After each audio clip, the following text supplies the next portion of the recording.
3, 2, 1.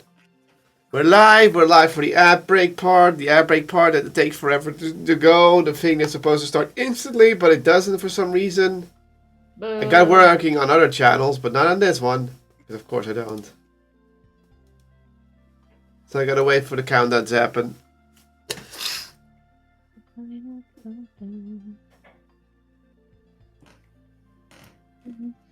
So, how's it if you're not enjoying the summer day today? Well, working.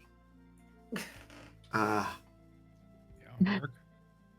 Ah. Aeon, Hello. what did you do? I did prepare you a script, but the giant skeletal dragon ate it. Excusez-moi?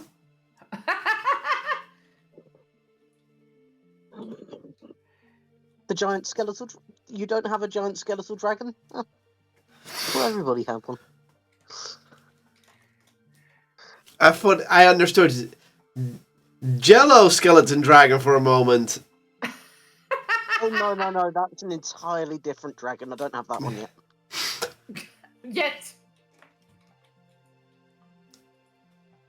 I got that one at the I'm office. as quick as I can. I have many questions. I have many questions. That's good. I don't plan on giving any answers. Yeah. So, the 10 more seconds and the ad break is over, and then we can do the full introductions. Yeah. Yes. Yeah. And the ad break's over. Now, we are live. We are starting this session with DnD with your Dungeon Master Kotlol. I'm your Dungeon Master Kotlol, and his intro's too awkward. Isn't it always? Anyway, today the session has a group of its weary adventurers. Weary adventurers. Wow, I found like Elmer Fudd. We're joined by an Emberlyn, Hello there. by Lucas, Hello there. by an Ausius, Hello. and by a puppy who's not in Roll20 yet. I'm in there. I don't know why I would be. Okay, there you are. Weird. Took a moment for you to load in. Yeah, I am here. Hello. Hello. So, does anyone remember what we did last time? We got captured by Drogar. Yeah. Shenanigans. I don't remember that happening to me. No, because someone hid up in their rook trick. So, That was why. that is a quick summary, but let's give you a complete summary anyway. About our guy, apparently. And Jan decided to have a really bad timing. So, the group decided to get some supplies from one of the institutes. And Lucas decided, let's play a little trick on the now intelligent, I would say, not, what's the word I'm looking for? Inebriated Emberlyn with a little science spell, which temporarily split the party, and yeah, some shenanigans happened. Mostly with people jumping out of a window and taking damage that wasn't lethal, but still it was painful. Mm-hmm. And then running off to play hide and seek. Yeah. Well, After that, While invisible. yeah. To make things even more awkward. Yeah. Knip. Anyway, the others were able to secure the brews needed to convince the Drugar officials to compliment them and hopefully fully convince them. After a little taste test of something, which luckily didn't had any side effects.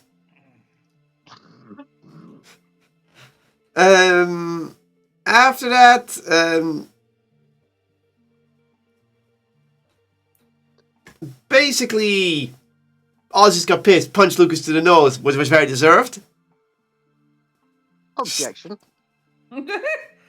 You may have denied. Overruled! Anyway. Yeah, I was about to say, that's overruled, not denied. Anyway, Oz is invited to send to Erica to find Emberlyn. And Emberlyn finally got out of their stupefaction, found themselves lost on an island, and decided to burn things. Which made a very good smoke signal. Because she quickly learned that she was on the surface of the island you were supposed to sail to. Mm-hmm. After a little bit, you reconvene, you rested up, and then set out to your journey towards the Drugar. On the way, you had some interesting stories to tell with your fairy companion, who doesn't seem to shut up much. And you were then noticed you were being followed by a manticore. 2 of them, in fact. And you carefully avoided ticking them off. And then you came close to the Drugar city. And you got covered in a net. Except Lucas, who decided to do the most roguish thing you could think of. Hide. Yes. But after some diplomacy, the Drugar are now convinced that you need to talk with their leaders, and they're not too happy about it. So, with that said, you are now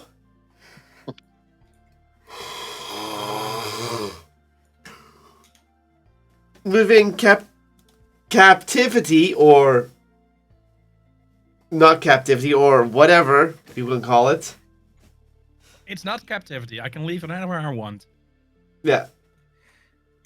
We're being led to the city of the Drugar. Or So, guided, to be specific. yeah. Who's the DM here? I don't know. Who's going to die first? Fight. I think the DM knows. Anyway.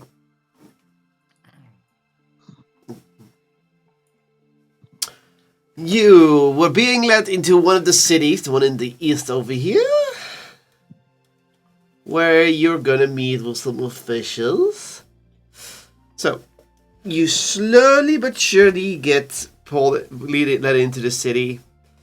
And, well, within the Drugar, of course, bicker about things. I mean, you did offer them some drinks, right, Osius? You have to pay for the morning drinks. Yeah, you have to pay for the morning drinks. Sounds like me. Yeah. So, the Drugar mostly are babbling among themselves. You may roll perception if you wish to listen in. Perception? Yeah, you may perceive. Oh my god. Oh, I don't hear anything. Perception, right? Yeah, perception. Oh, I don't hear anything either. It's up to the DM. Yeah. Is Lucas trying to eavesdrop from a distance? Yes, sure. Okay. So, Poppy, Emberlyn, yeah, you don't hear much. Especially Emberlyn, you feel like you're a little bit still stupefied for some reason, even though you're supposed to have walked it off by him for a day by now. Huh. Possible side effects? Maybe concerns for later. Ozzy, you try to listen in and you're like, you just hear mumbling about several things. Mostly about how the morning drinks kind of suck this morning, and when would I get some good old-fashioned yeast again?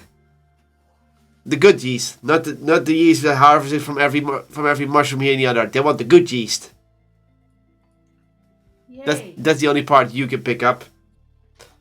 Lucas, you basically hear him talking about several things. The wife back home is pissed. Some were talking about how their children do not want to go into mining. It's like, how dare they not go into mining? It's ridiculous what the people will do these days to avoid mining. Youngsters. Those youngsters. What do you think they're gonna do? Go to the surface and just invent things? They don't understand. Going to the surface. Are they mad? Are they mad? And you also pick up the yeast complaint. There's the dry taste of the yeast here. When will you pour some good ale again?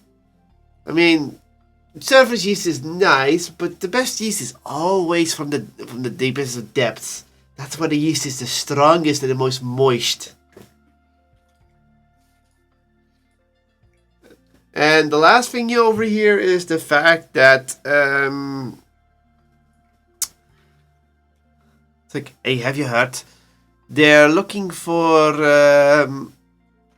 a deposit of, what was it again? Silver? Was it? Why are they going over the deposit of silver? What's up with that bullshit? And the other one goes like, I don't fucking know. Do I look like I'm some sort of prophet? I'm just walking off the freaking air of my own breath here. It's a good ale breath, but still. Come on.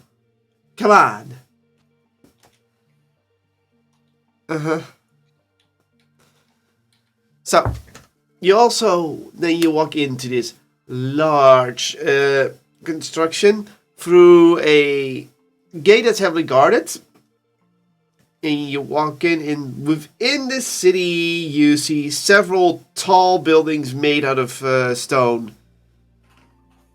All kinds of towers. So, yeah.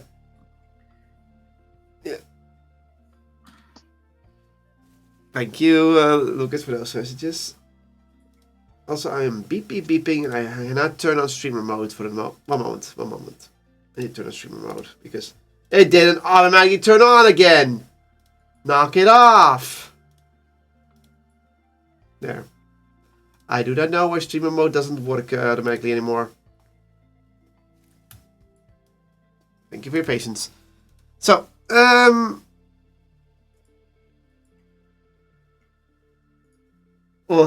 yeah, that was a yawn. I didn't know why I'm yawning, but I was gonna yawn. There's the yawn. Okay, now it's out of my system. This city is clearly carved out of some sort of large stalactite. You see a large stalactite coming from the middle, and you see all kinds of buildings carved out of it. It's heavily fortified, and you don't see much Drugar walking around, but you eventually do walk past what looks like a typical elevator shaft going down, like a mining elevator shaft. In fact, you see several on the way. So clearly they still mine this area, but they do it under the city. There might be a whole mining connection under the city. At least under this city. Eventually you get led towards the large stalactite in the middle. You enter a building, the guards enter a building, and then they hurry you to a wooden table with two wooden benches next to it. It's like, okay, sit here. We have to get into contact, and you know, bureaucracy deal. Come on, just sit here and wait, okay? Okay. Most of them leave. At least 3 of them stay behind. Also, I think you mean stalagmites. Stalactites are hanging. Stalagmite. Happy? Yes. Stalagmite, stalactite, stalag my ass. Yeah. So, you're here with the 4 of you. Well, actually 3 of you. 4 of you because, no. Actually it's... No, wait. Now my math's off. 1, 2, 3... No, it is 5 of you. 5 of you. Sitting there. 5 of us. So you're just sitting there and you're good. And you're waiting. Anything you wish to discuss amongst yourself or get the attention of the guards to talk about something? What do you want to do? Well, Altius knows how to work them. You should do the talking. When we get there. I just offered them booze. It's not hard. The language you speak. He speaks the language of the holy booze. Add that to your languages.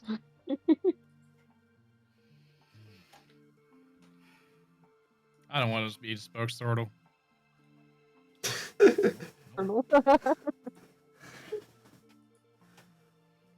Any takers? You're just gonna waste time doing whatever? Do you guys go to the mines every day? One of them looks at you and is like, well, not all of us. I mean, some stay home and cook. Mostly the women, but some mine, some don't. We do good to the mines daily because we have to check that nobody's trying to stinge or you try to take stuff that isn't theirs. God, it's ready for that bullshit. When was the last time even someone took shit from us? At least 2 years ago, someone tried to be cheeky. But he said, like, that his wife would like it. And, well, it was just a diode of, what was it again? Right. Worthless, fragile crystals that any hammer could break. It was still stealing, technically. Even though we would see it as garbage. Protocol. Because if we let one of those things slide, we have to let them all. We have to start making more people slide. And when more people slide, that's when people start taking our booze. The dwarf seems a bit angry when people start taking their booze. It seems a little excessive. Well, girlie, that's how we operate. Sometimes when I'm doing it. Can't you just leave the punishment for the when they steal your booze and not the trash? Yeah. You see one of the guards speak up and says like, well, don't worry. Nothing's wrong with stealing if we're the ones doing it. And he goes like, yes, we do like stealing from other people. Look, some people are assholes and we like to take their shit then. And, well. That's a bit hypocritical. Well, we are a people united under rule in our own way. And you people are united under your rule, under your way. We like our stuff, and we like to keep our stuff, and you like to keep your stuff. But sometimes, if you're being an asshole, we'll take your stuff. And sometimes when you think we're an asshole, you try to take our stuff. Isn't that right? I don't try to take someone else's stuff if they haven't done anything wrong. Oh, what's wrong, what's right, depends on the person you ask. Philosophies. Ugh. I'm only in one ale. I'm not ready to discuss morals and efficacies. That takes at least 5. Yeah, that makes sense. I wouldn't know. I'm not old enough to drink. He could give you something. Pretty sure Mom would have a fit if you did that. Up here. She'll Okay. know. She always knows. She's watching us. Okay, so the Durgar don't like their stuff being taken, so we should definitely keep an eye on Lucas then. Where is Lucas to be? Yeah, that's also a question. Is he just... Roll Gone? perception. Maybe you can find him. Maybe there's a ferret nearby.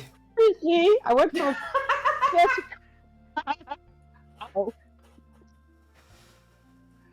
Okay, Poppy, you look around to see if you can find maybe an invisible Lucas or a Lucas doing anything. You look around and you don't really see anything that looks like a hint of him, not even his ferret. But you do have the sensation that he might be nearby. You decide to look at the window. Is he really that good? Can he really climb up buildings and keep an eye out from a distance? Huh. Emberlyn, your eye looks around the place. You get a hint that Lucas is very close by. You don't know exactly where, but he's close by. To truly perceive Lucas, you might have to change your way of thinking. And by the way, you asking Lucas, it did get attention of the guards. But pretty much asking, who's this Lucas person? Why did you leave him? The guards. We're trying to figure out. There's another one of you out there? I think he might have run back to the city. I don't know. I didn't see him anywhere. Really? You see the three guards look at each other. Okay. Which one of us is going to tell the boss we missed one? Well, not me. Do I look like the person who should go? Oh, I could tell him. The third person goes like, look guys. I'm not going to tell him. But maybe if we're fast enough, we could find him. One of us could just stay guard here, and the rest could go find him. And that way we can avoid getting reprimanded. And the other guy goes, weren't you the one that was in the wrong place? And the other one, and it's like, yeah, look. Doesn't matter, they're gonna blame me anyway. Does it look like they're gonna blame anyone they want, right? It's like, that's what superiors do sometimes, yes. They blame the whole group and in anyone in eye shot or even earshot. So Splitting up the group is always the best choice. persuasion check.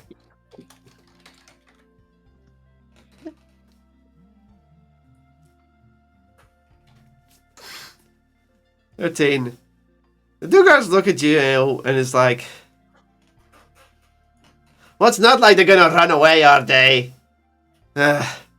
Okay. Which one of us are gonna stay behind then?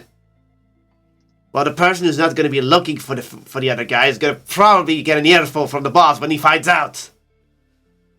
Does anyone who is willing to let the boss be screaming in their ears?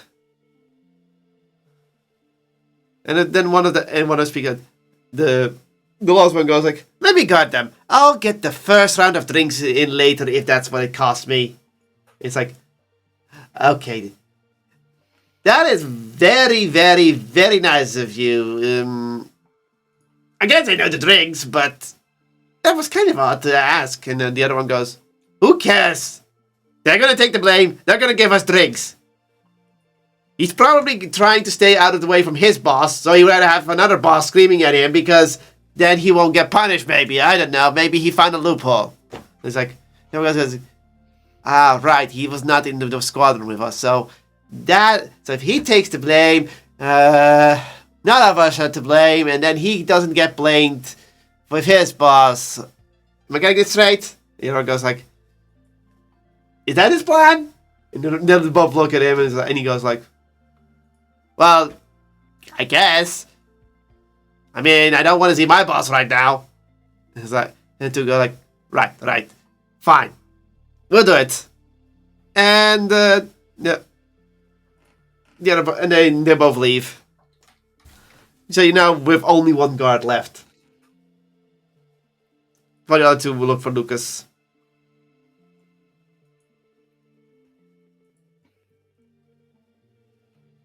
So, there's only one guard left. What do you do? I just stay sitting. Mm-hmm. But we don't fireball him, right? Do you want to fireball him? I do want to, but you But know. we're here for a diplomatic call, so that would be not recommended. And I'll refrain from it. Thank you. Take us to your leader! We're already here waiting for him. Oh, no, We we're don't need just him with this anymore. person now, so, you know. Yeah, but we're waiting for the boss Yup. is coming this way, so we just have to wait. I can't wait faster.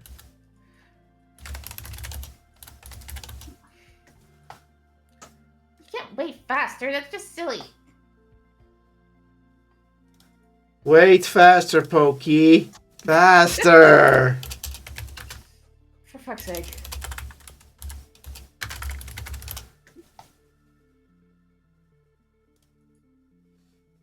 So you guys got nothing? Yeah, I'm just waiting. Are the party currently like chained, manacled, just bound by rope, or No, they're not. none of them? No, they're not bound. Not even me.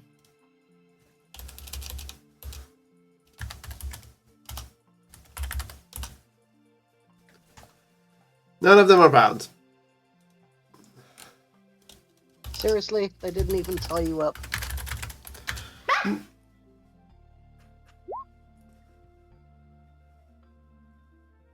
Ugh.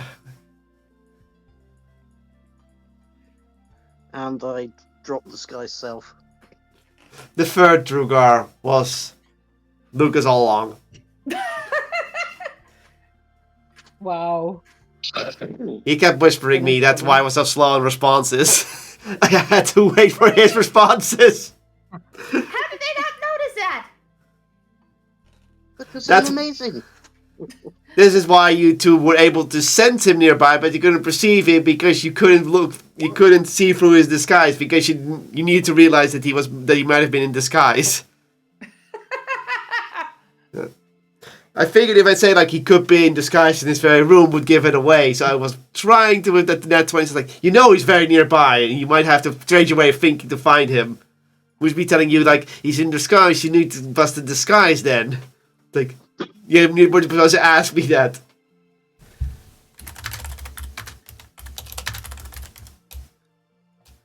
But Lucas, they're looking for you. Yeah. Yeah, what a shame they've gone in entirely the wrong direction. So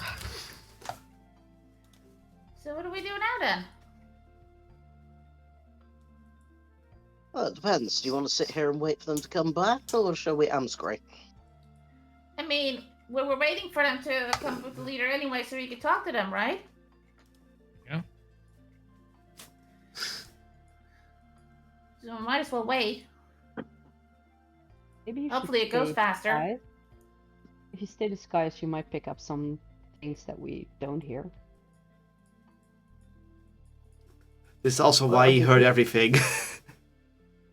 Yeah, I mean, I can keep this up for another 3 hours, so... Aren't they gonna think we killed the Durgar that you just were? I didn't even cast Fireball. No, that would have probably been a bad idea to cast Fireball on your party member in disguise, but you didn't know it was them yet. It would have been funny. This is why I asked, do you want to cast Fireball? That's why I asked. It's like, yes. Yeah, of course. Of course, if you would have cast it, I would ask the question, are you sure about that? Yes. That's the second question. But now they're gonna think we made one of their friends vanish, which is also not really such a great idea. So go, Lucas. So, Lucas, how do you respond to that? I'd really prefer if I wasn't fireballed, you know? If No. given the choice.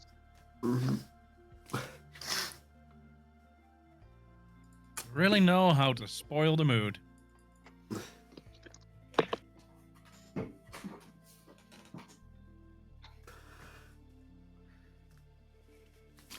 So, Shall we wait?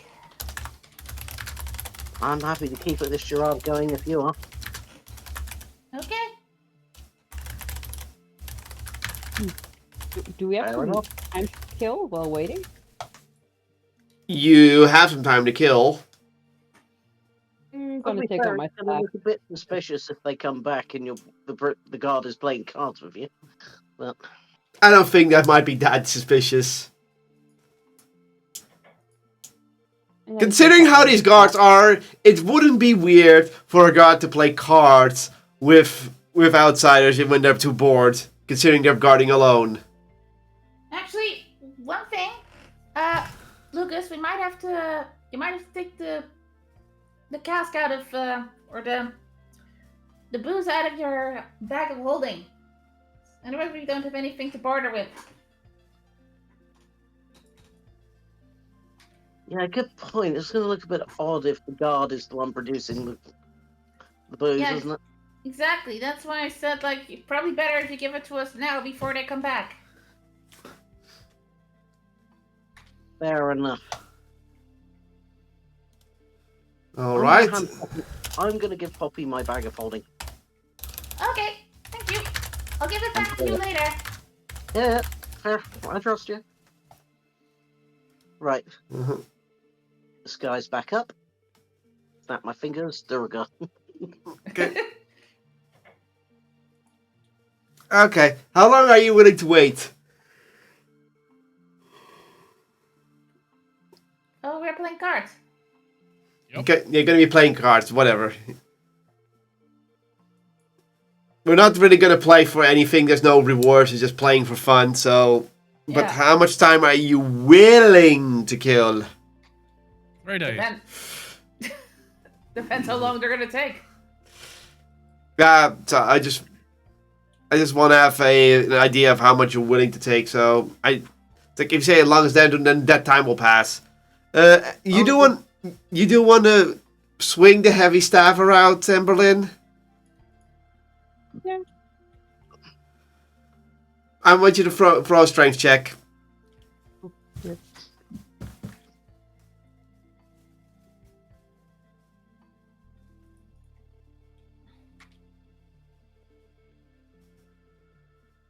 Wow. Oh god. Wow, your second nat one I today. Yeah. You try to show the staff who's boss, still trying to stubbornly show your strength to it. Alas, today your strength is not with you.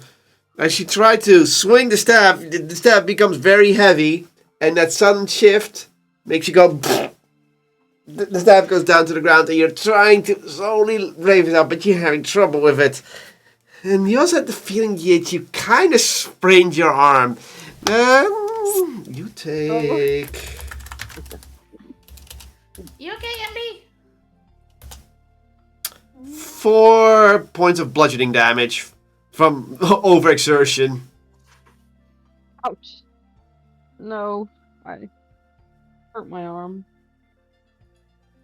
But after a little bit, you do lift it back up. But that takes at least 5 minutes after straining your arm like that.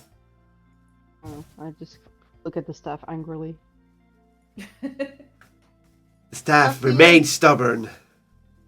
Actually, have the Durgar left us out in the open or like shut inside the building?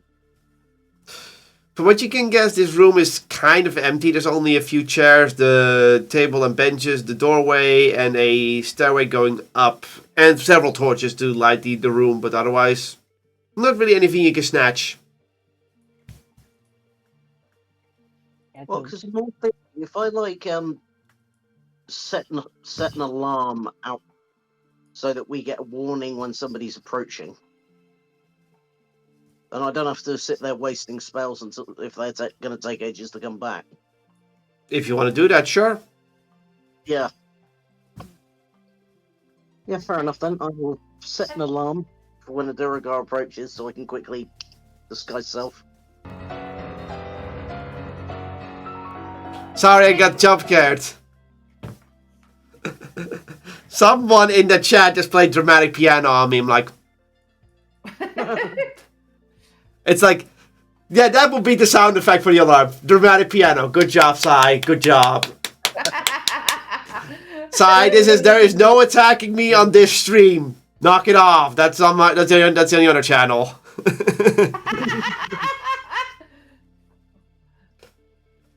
But if you want to, there, I threw something at myself. Now, anyway, you go outside and you set an alarm so that you can disguise yourself that when someone comes from the outside, or you set near the stairway. Technically it's a ritual spell. I think I can alarm both. Then you alarm both. Okay. And after that, you just start. You wait as long as you need it. Yeah. Okay. After 45 minutes, one of the alarms goes off. The one coming from the staircase. There we go. There we go, mode on. Okay. Careful with those spell slots, dude. You're burning them pretty fast. So. A deer walks by. No. You're in the Underdark, in an Underdark city. Are we really going to use Deer. It's an underdeer. Underdeer. No, it's a Mind Goblin. Nah. There. Took it all out. So. You, from higher up, you see a Durgar come down. Pretty wide, long beard, and holding on his back a large axe. So he's carrying a large axe on his back. And he just goes down very slowly. Strangers who instantly compliment the beard. Now that's class right there. So, let's see. You guys were to talk to our leaders at the capital, right? And you have booze for them. Special booze. That's what I heard. Yes, sir. Correct. Okay. And you're with the Horned Freaks. I mean the Camarians. Hey! Yes. Yeah, okay. So, with those, that, and... What is this thing you wish to talk about?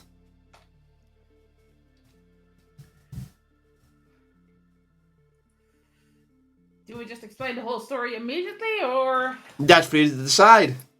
Do you keep it classified, or do you tell this higher up what it is? Yeah, I don't know how high up he is, so probably better to give him like an abridged version to save the details for the highest higher up, I guess. You can also perceive. You can also do an investigation check on him or perceive what he's wearing. Just find out what kind of rank he is. Perception or? Yeah. That makes sense. Or no, investigation is what you said, right? Yeah, or investigation. So perception to see what he's wearing, investigation to find out what he's I am doing horrible on my rolls today. I'm doing either really good or either really bad. Yeah. So, Poppy, the only thing I can think of is that he has a longer beard, and I guess beards are important, but that's the best thing you can think of. Everyone else, you basically all have near the same number, so I might as well just give you the same information. You all look at this man, and you're like, this guy is definitely more higher up than the last people, the last Drew Guardian met.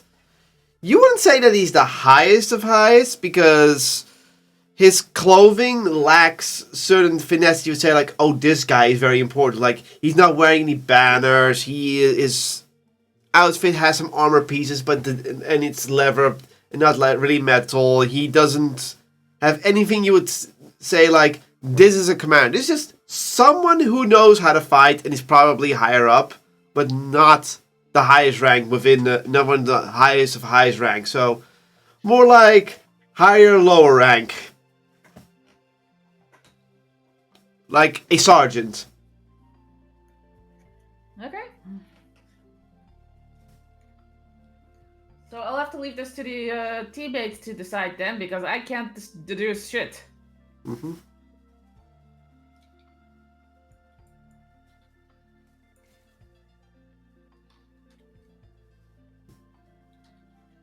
Well, They haven't said much. They've just basically said they come to bargain. okay, so that's... And he's looking just like, thank you. You're not of my troop, are you? No. Whatever, as long as someone turns up to work, I don't care who. Okay, so you've come to bargain with the leaders. Okay, so it's at least a bargain. So it's not some new rule impression or what other kind of bullshit those comedians bring up. Fine. Then I guess I need to get you a transport to the capital. If you don't mind. Oh, that would be so amazing for you if you would do that. Maybe I should just get you a beer there. If I was allowed to go to the capital, but I have to hold position in case I don't know, maybe some drow would be sneaking in. They have attempted it before in the past. Sneaky fuckers.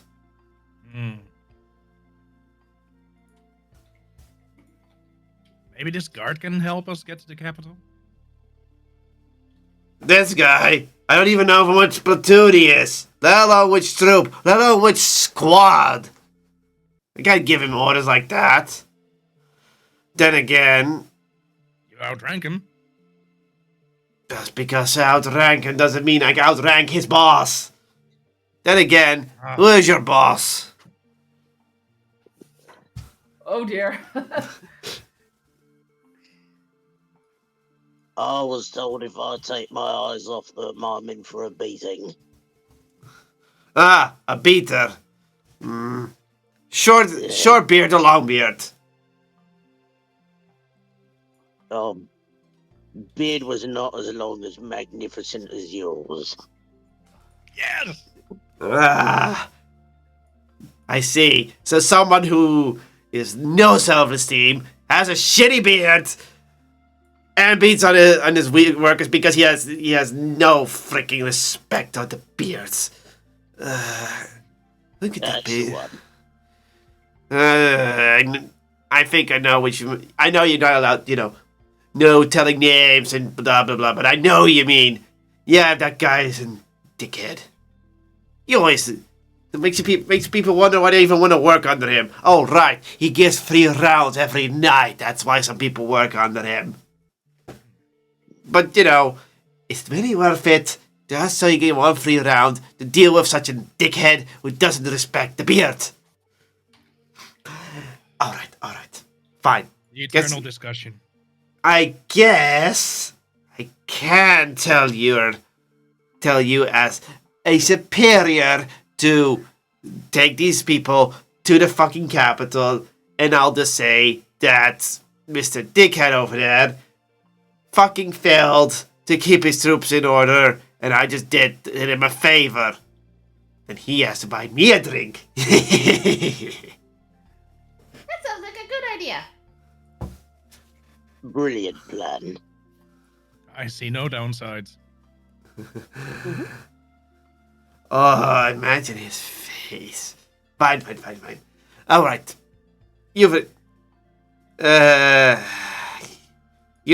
So, I have to first go outside for a moment and get you guys a steam card to get you to the capital. Wait here. He heads outside. Alarm goes off.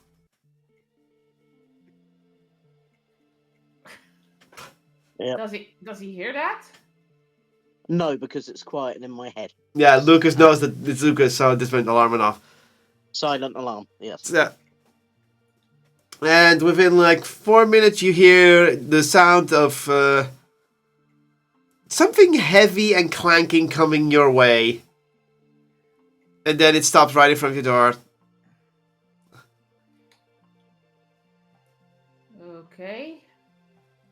And then the sergeant comes back in and he goes like, "Alright, your ride is here." Thank you. Thank you very much. Thank you. Yeah. Just do me one favor. When you arrive at the capital, just make sure that this guy, points to you, Lucas, that this guy, at the very least, stays in the city for at least a day. Well, because at that point, it looks like he is very intensely helping you guys. Which means Mr. Dickhead is down one troop. Very good, Master. Can we give Thank him you a very finish? much. And may your beard grow even more glorious than it is already. You know the silver guy is really good with his manners. Gotta respect outsiders that know the traditions and know the side of a magnificent beard. It doesn't even take you guys long. That he's just basking in the compliments of his beard.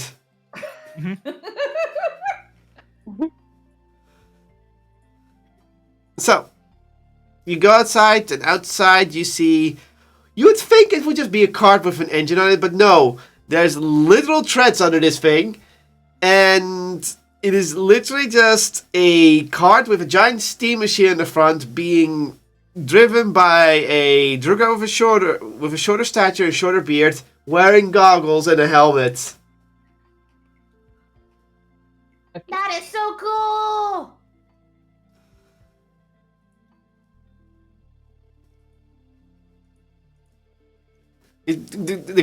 Stop talking and get on. Mhm. Oh, Oh, yeah, okay. sorry.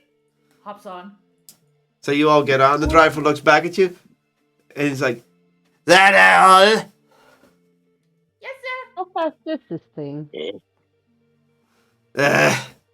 It's faster than walking. Not as fast as a horse. At least we've been told it's not as fast as a horse. But who cares? We don't have to feed it. Puts his goggles back on. Alright, let's go. He puts it into gear, and it takes a little bit for the vehicle to start moving. But once it starts moving, it doesn't shake as much as any cart you've ever driven on. The treads underneath clearly are meant to make sure that that whatever it's carrying doesn't get shaken at all. It may be a bit slower than a horse and cart, but you're almost certain that these vehicles do not shake. And considering that these are kind of like dwarves and mining, you might also think that this is mostly used to transport explosives around. And as long as you don't... explosives shaking too much might have an explosive reaction. So they probably invented this huge contraption to make sure that the cargo never shakes. And therefore can't explode. That makes a whole lot of sense, yeah. That's from all your inflections. This is just logic at this point. Basic logic. Yeah. Just shame. Explosions are fun. So you go back through the city gates and you head towards the capital of the Great Taken. Over here. It takes you at least 20 minutes to get there with this vehicle. It could have been faster if you had a fast horse, but let's be real, having a fast horse in the Underdark is anything. Let alone this vehicle, you feel safer in going across the Underdark with this because it's loud, it is maybe slow, but it's very sturdily built. So if there's any Underdark creatures that want to fight you, you're going to have A, a height advantage, B, a movement advantage, and C, you're going to have a place to take cover in. Definitely. So you can already understand that the Drugar here are... This the machine is not the most elegant, but it does the job really well. So, and eventually we can now change the soundtrack. Well, so we transport this lot, the sooner we can start drinking. Oh wait, I don't want you to play that one yet. That's for something else. That was where's the song I'm looking for? What was that one? No. God damn it, I'm lost in the playlist again. I should just name these. I need to stop naming these on the names and more on the names we want to use them for. Probably a smart idea. That's the You're thing. on For the the wrong radio station again.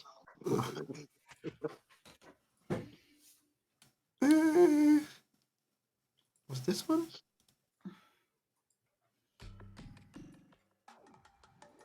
No, that's for later. I have a lot of things. This is for later. Musical foreshadowing. Oh wait, no. Actually, this is the one, because this is the actual one I wanted for the Great Taken. And now you find yourself in the capital of the Drugar. There you go. Oh.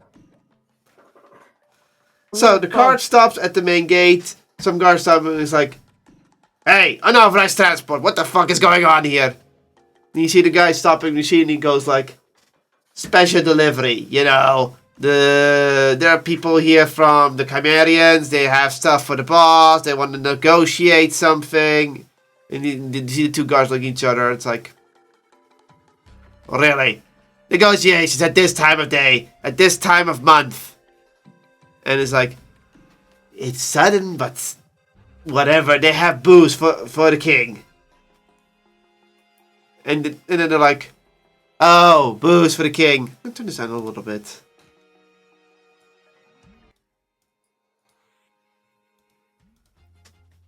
So, the two guards look at each other and they're like, okay.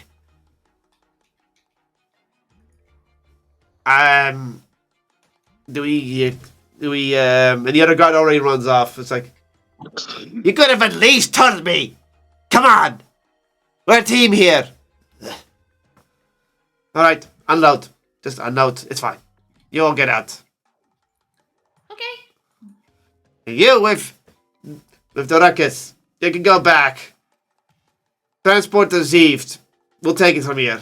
And the guy goes like, can at least get a filler up somewhere. You didn't fill it up to the full.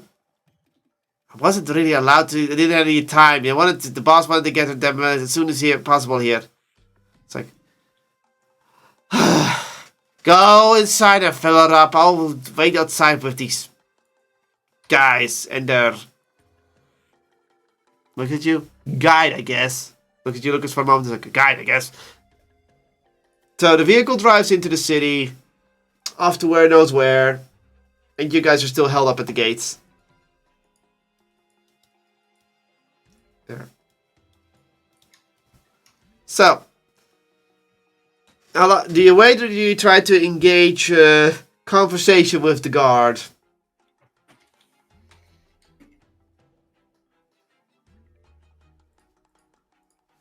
Well? I'm not going to talk to this guy. He's probably more important than me.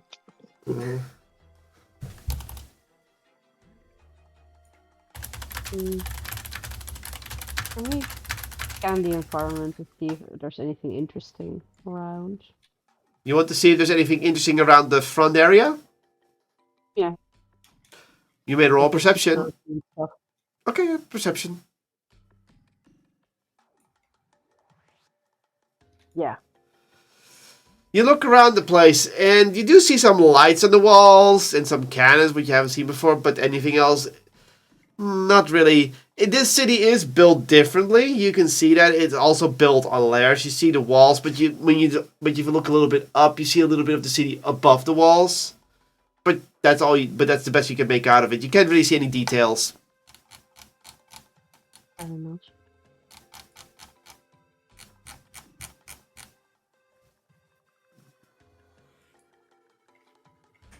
Anyone else?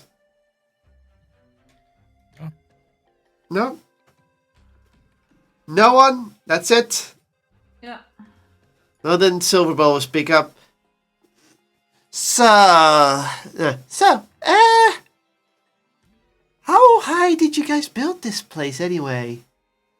Looks very high. Very, very high. And the Druga goes like, what kind of question is that?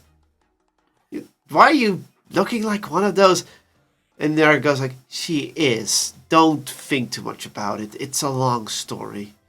Just entertain her before she tries something.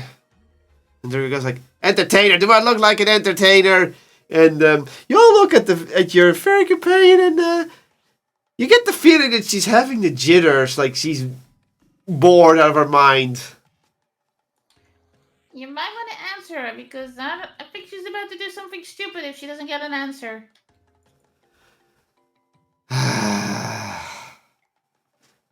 The reason we built up is because we see more, and because we move a lot of land, and therefore when we move a lot of land, there's more land to build on that's going up. Does that make sense?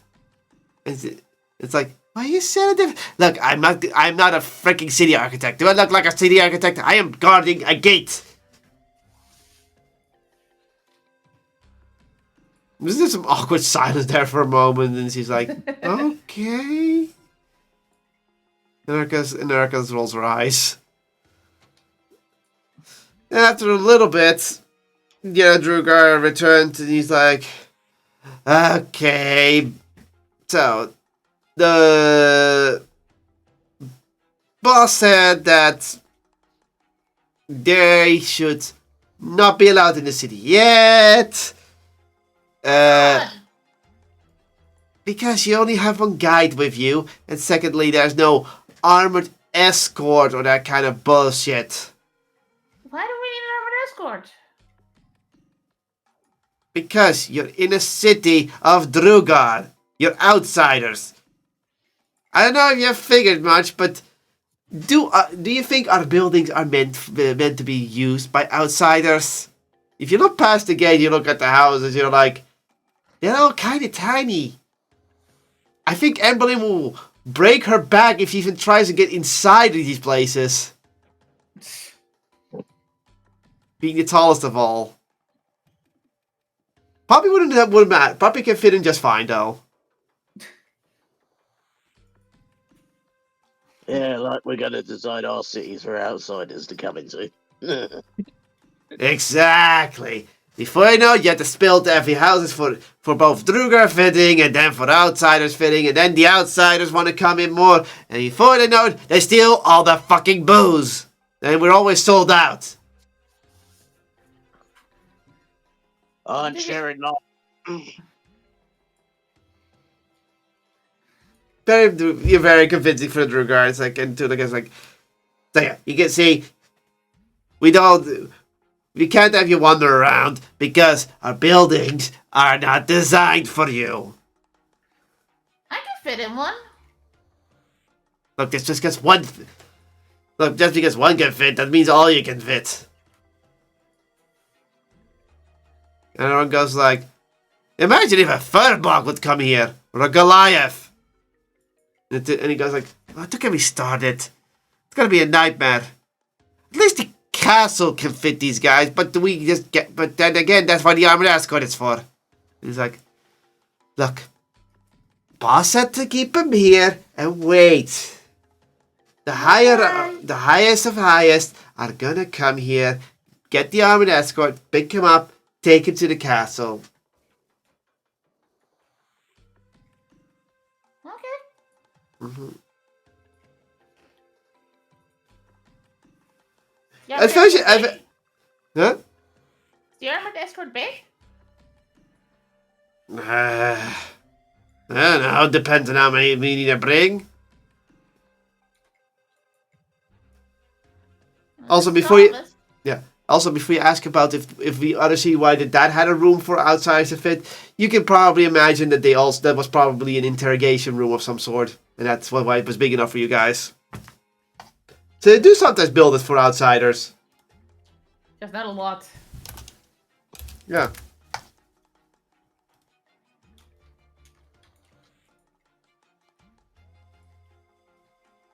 So, they're gonna wait for the armored transports? Yeah, might as well. I mean, we're not getting in otherwise. You might get it, but you might have to do some sort of sneaky thing or force your way through, but you don't want to do that. That's not a smart idea. I mean, we're trying to be nice here. So the two guards just stand there and stare off in the distance. It's just like, so how long does the escorts mostly take? Do I look like I know how an armored escort gets set up, my friend? Why are you even asking me that? It's like, well, I just, I might have to go, for fuck's sake, man. Just go inside and do the deed. You don't have to stand guard all here. But what if they're gonna go cause a ruckus? Do you know how many Drugar would come outside and wielding some sort of weapon or even a shovel? Remember what your wife did when she put her shovel out against the boss? It was like, never anger a pregnant woman with a shovel. Exactly. Do you think these people could survive 20 women with a shovel? He's like, I don't think so. So just go and pee. It's like, okay. And the other guy just leaves to pee. He's like, Oh, I thought he'd never leave. It's making me want to drink. we all want to drink, but some of us have to stay sober. Ugh, that sounds horrible. You know how hard it is to get a doctor's note to say, this guy is better off drunk on duty. Hey, stop doing that. What's it would come to?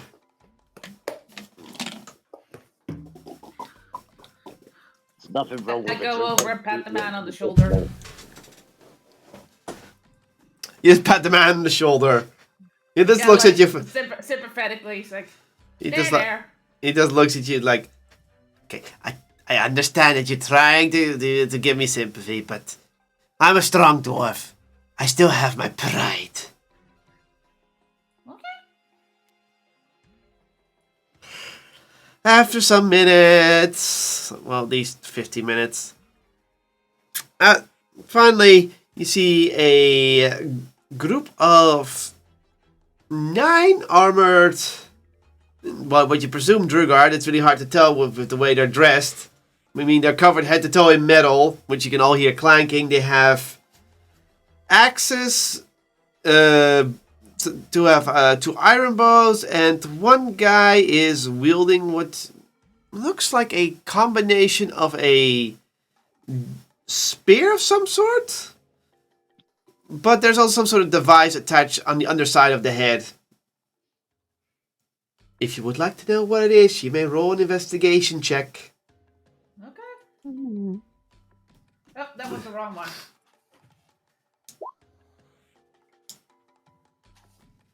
Yes, intimidate that spear poppy. I rolled a 14, but that's my natural one. Lucas, you try to look at his device, but then you're like, look, I may play a mean Drugar, but I think I might be playing a mean drunk Drugar who has no idea what he's looking at. Osseous, you're too zen to think what kind of machinery this is. Probably not important. Emberlyn, you look at this machine and you try to decipher the use of it. And, you're not really sure. It's clearly part of the weapon, so it does something to the weapon, but you have no clue. Poppy, whatever is on that thing is some sort of combustion device. So, it combusts something. You try to think of what would it combust. Would it launch the head of the spear? Would the spear be moving fast? You aren't fully sure, but whatever that combustion device is, it's clearly meant to enhance the weapon in some sort of way. Like a harpoon gun? You don't know that. That part you just don't understand yet because you don't have any. You're not that good in technical know-how. No, I'm not. But that's like the. So the guy with the spear walks up, and from what you can see, he's actually wearing banners on his shoulder, and he is wearing an emblem. So you could pretty much discern that this guy is the leader of this group. And he goes and he speaks. He pulls up his visor and goes, "Okay, outsiders, with me. Now you're gonna come to the castle. No funny business. No strange pointing at pregnant ladies. And for the love of all the gold we own, do not, and I repeat, do not try to buy anything from here. Last time we tried to have outsiders try to haggle with us, you will be swamped with every little gold-digging scumbag of our city. Just don't. Thank you." Okay. And this is like, "Hey, my cousin is..." "Shut up or I'll demote you to toilet scrubber." It's like, oh.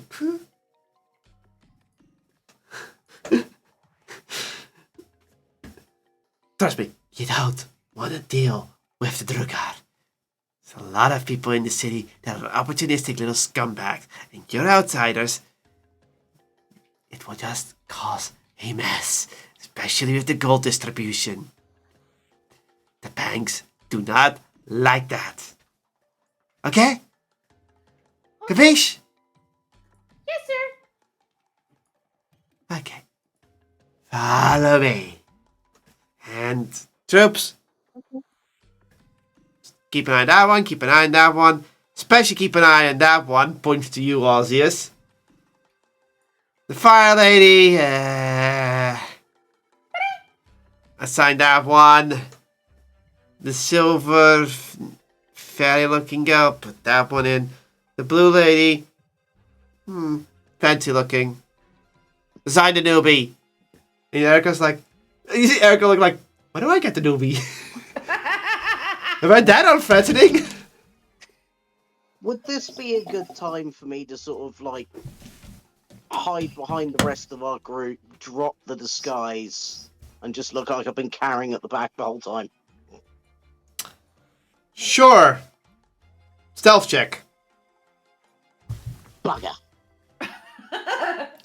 What, you thought it was going to be for free? No, I did not, but I was also lying. I've got a plus 12. I repeat, bugger.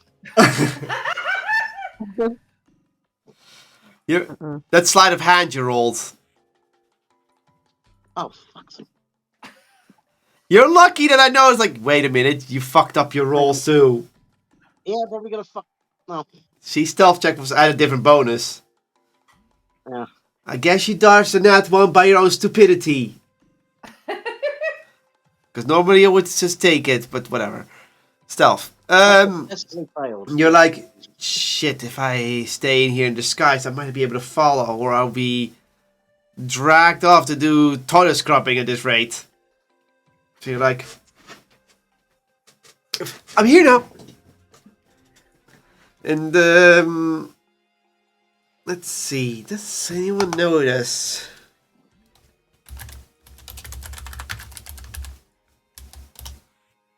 Probably. Oh, okay. So, you rejoin the group, Lucas. None of the Drugar seem the word the wiser, or where their partners disappeared to.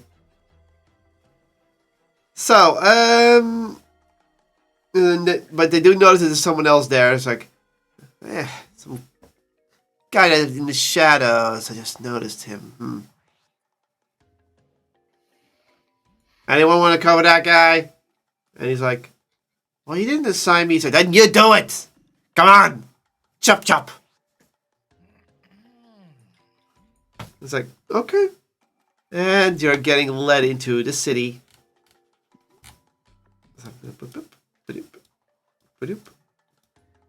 No, I put emblem in front, but that's just how it rolls. No, why not? Multi-select. So, as you go through the city, one moment, and then do a cinematic. I'm just gonna move your tokens to where they're supposed to be, the end destination. You just go over this road. You see several Drugar going over it. Most of them pulling cars full of ores or other kinds of things. Seems like a very bustling city, and that's your first thing to catch up. But you do notice that further ahead, how the districts are done is that the second district is up higher. So you're going to go through a gate up a hill to a higher section. And the castle itself is on an even higher section. Yeah. And from what you can tell, well, the palace, while being in the highest section, is covering up a back path towards some... towards even deeper up this sort of hill-like area. You also see several paths that lead into, well, how would you call it? Alcoves? You know, you see on the north side, you see these dirt textures. Those are alcoves. Alcoves. So the roads going in are still, there's still some of the city in there, and then eventually they go into mine shafts. Or tunnels. Alcoves is what they are. Alcoves. See? Yes.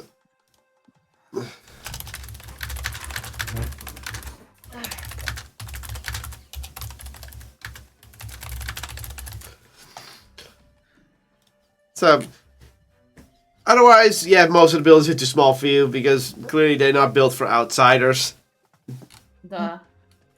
So eventually you find yourself at what looks like a large castle-like area with a moat and two side rivers going down the city, going all the way down, etc. You see it on the map, and two large buildings in front of the city where the guy with the spear just goes like, "Stop!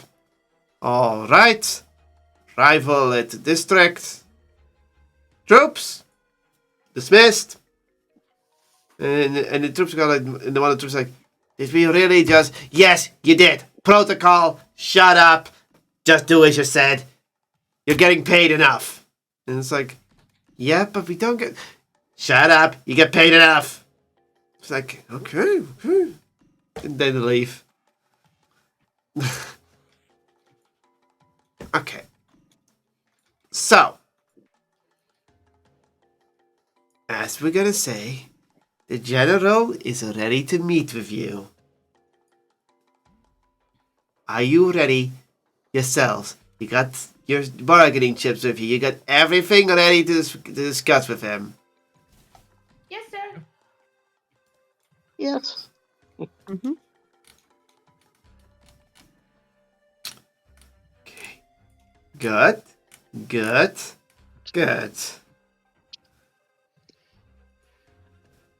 Then enter the building to you. Then just knock on the building. Not enter. Knock the building to your right. And just ask for the general. And he will come out. Okay. Mm-hmm.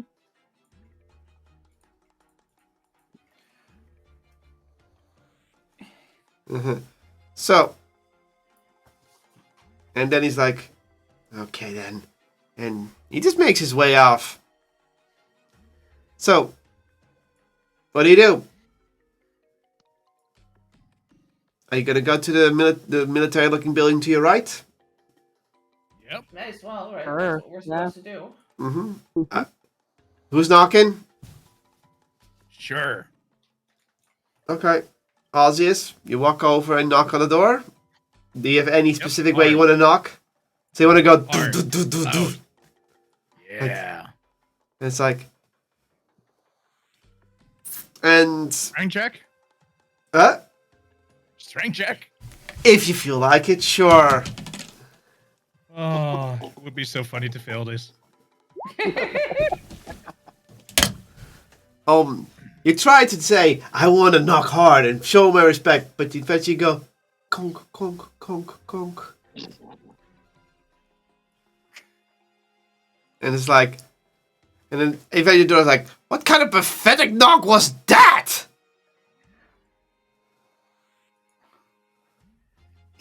No need to be so rude about it. And the Druga that comes outside has a pretty long braided beard, long braided hair, and pretty white. But the thing that annoys most of this guy is the fact that he's not only in Dorian armor, but his arms are really ripped. Like, holy crap. It's like, Nice beard. and he's like, look, I know you outsiders like to compliment beards because you know our things. No, but this is just majestic. Whoever knocked, really, and if it was you, you really need to eat more meat. It's good for the muscles. You were saying? I was just looking at your beard. He rolls his eyes. Okay. I am General Rudar. I am in charge of the armies here, and I'm one of the leaders you wish to meet. So let me get this straight. You're from the Cimmerians. You're clearly outsiders. And what is it you want to deal? That was never really told to me. But I guess it doesn't matter what I think. Just tell me what the gist is. Can we at least come inside? He looks at you, and then he looks, and it is a Drugard-designed military building, so some of you might have to duck. And he's just looking at you. He's looking at you funny though, Poppy. He's like, "Are you sure you want to come inside?" I can fit. Look, just because one of you can fit doesn't mean all of you can fit. Unless you're some sort of princess of the Cimmerians that are here on your royal business to talk to me. Are you? Do the Cimmerians now have king and queens? Because last time I checked, I don't think they do. The sarcasm is dripping from this guy. Not a princess, but Mom is a noble in Lagana. He looks at you, he's like, the fuck is a Lagana? He just goes like, the fuck is a Lagana? Well, that's jointy, whatever. Come on. There's no one listening. Tell me what the freaking deal is.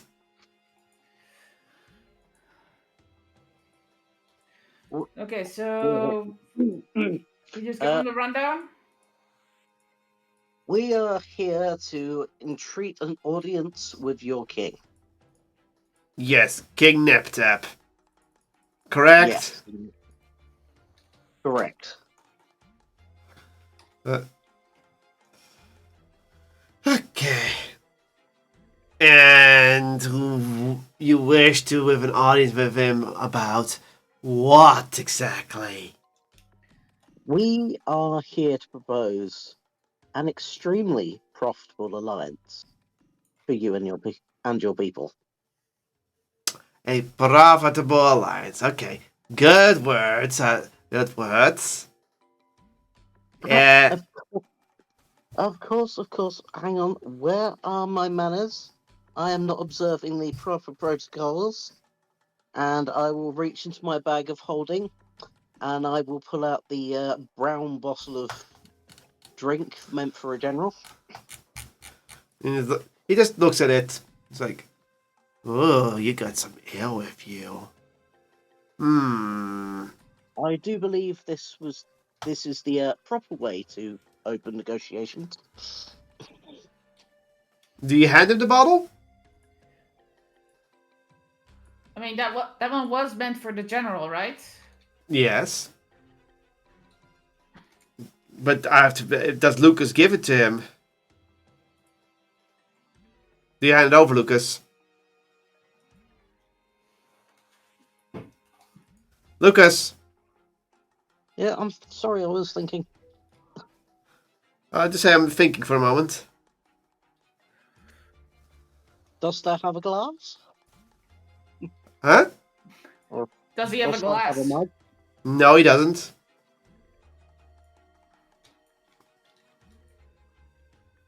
Great, I hand the bottle over. Okay. He takes it and looks at it. Hmm. Cracks it open. Takes a whiff. Good strong. Good ale.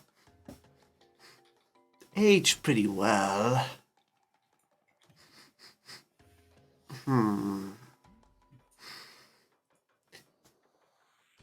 What is that?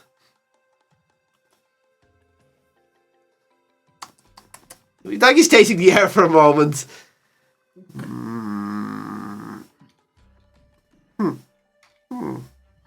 Take a small swig.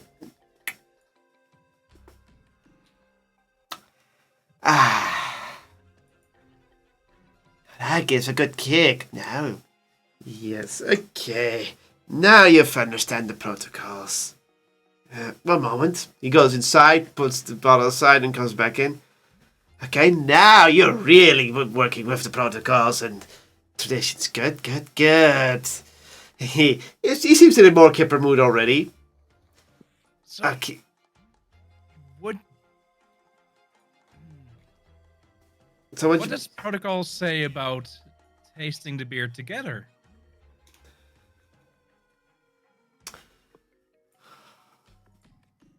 The protocol and tradition of that is that we have a celebration together for something big. Yeah. Does it look like we're celebrating right now? No, we're still talking. Not yet. I mean, in the event that these negotiations go well, I believe that would be just cause for celebration. And thus, I would immediately be required to provide more bottles. All I'm saying is I'm mighty interested in what it tastes like. At least the silver guy is very honest about his wanting to taste it. Okay, so I still need to know a little bit more on why you want to talk to the king exactly. Even if you have the booze correctly, there's still the whole fact of if you're just gonna give him a lifetime insurance of adventurers for free to help, he's just gonna say, "Look, we don't want that. What is it exactly? Come on." Right. We wish to propose, as you've no doubt heard, the Ipholid are causing issues in the Underdark. I mean, that's what they do. They fuck with things. They mess with things. That's kind of why people fucking hate those squid-faced idiots. Yes. Unfortunately, those squid-faced idiots are busy amassing their numbers in an attempt to essentially take the Underdark for themselves. This benefits no one, especially the Duragar. I see. He's stroking his beard. We propose an alliance to take care of this Ipholid threat. Okay. Stop right there. You forgot to mention the thing of how they're freaking amassing their numbers or what is going on. As far as I know, for decades, those fuckheads have been barely doing anything than bugging their Camarians with the little creatures. Well, that's the thing. We have it on good authority that they are now working to get a new Elder Brain. Oh, for the love of fuck. They're behind to make it out of big brain. Who the fuck? I thought that was taken care of. They would never have the resources for that shit again. Well, it turns out we were wrong. You were wrong, or someone's been fucking with them in a way to give them an advantage. I'm sure you're aware that means they're going to try and expand their ranks. Possibly.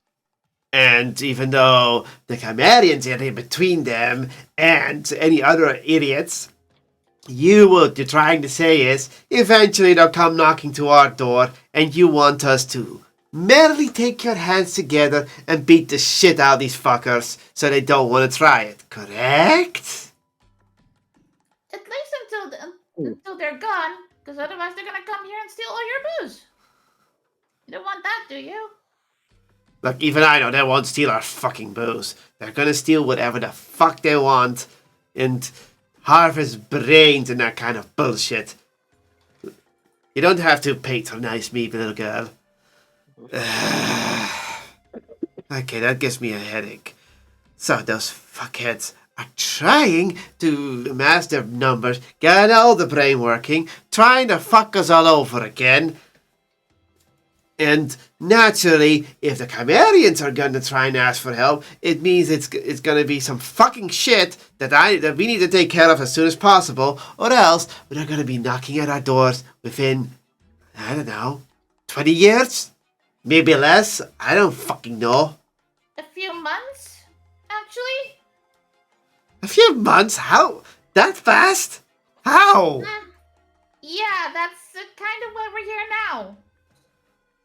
We believe they're going to be taking advantage of the surface dwellers to swell their numbers so that they can overwhelm the Underdark.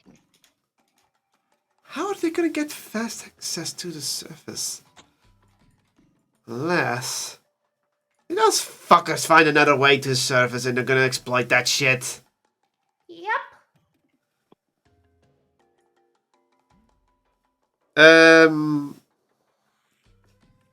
Yeah. So it's like, oh, for fuck's sake.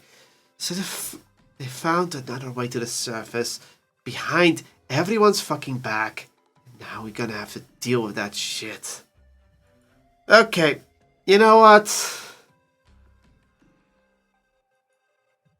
I am gonna just tell the king about this shit, and then you will have an audience with him, and you will plead your case like you're supposed to, and then we get to see what the fuck we're gonna do about those squid faces. Look, I know we are probably nice guys, and we might help, but it's ultimately the king's decision, and, well, there are other Drogar as well, and if you're gonna mention it, so, if you're gonna mention those fuckheads, careful, king does not like him. If you want to convince him, do not mention the other Drogar, and if he asks about him, I don't know, just pull something out of your ass. I mean, we haven't talked to any other Drugar yet, so there's nothing really we can say about that. To be fair, those fuckheads are probably miles away from here. I mean, like, when was the last time we... Like, maybe 500 miles deeper? I don't know. That's the thing. Either way. To me, this is a serious issue to debate. I do kind of have a favor for you strangers to tell us where the fuck these squid faces are going to get their numbers from and where the fuck these squid faces are going to appearing from. Because if we can stop them early, that's only good for our armies. Okay. Just wait here. The general just heads off and he's heading towards the castle. Again, more waiting.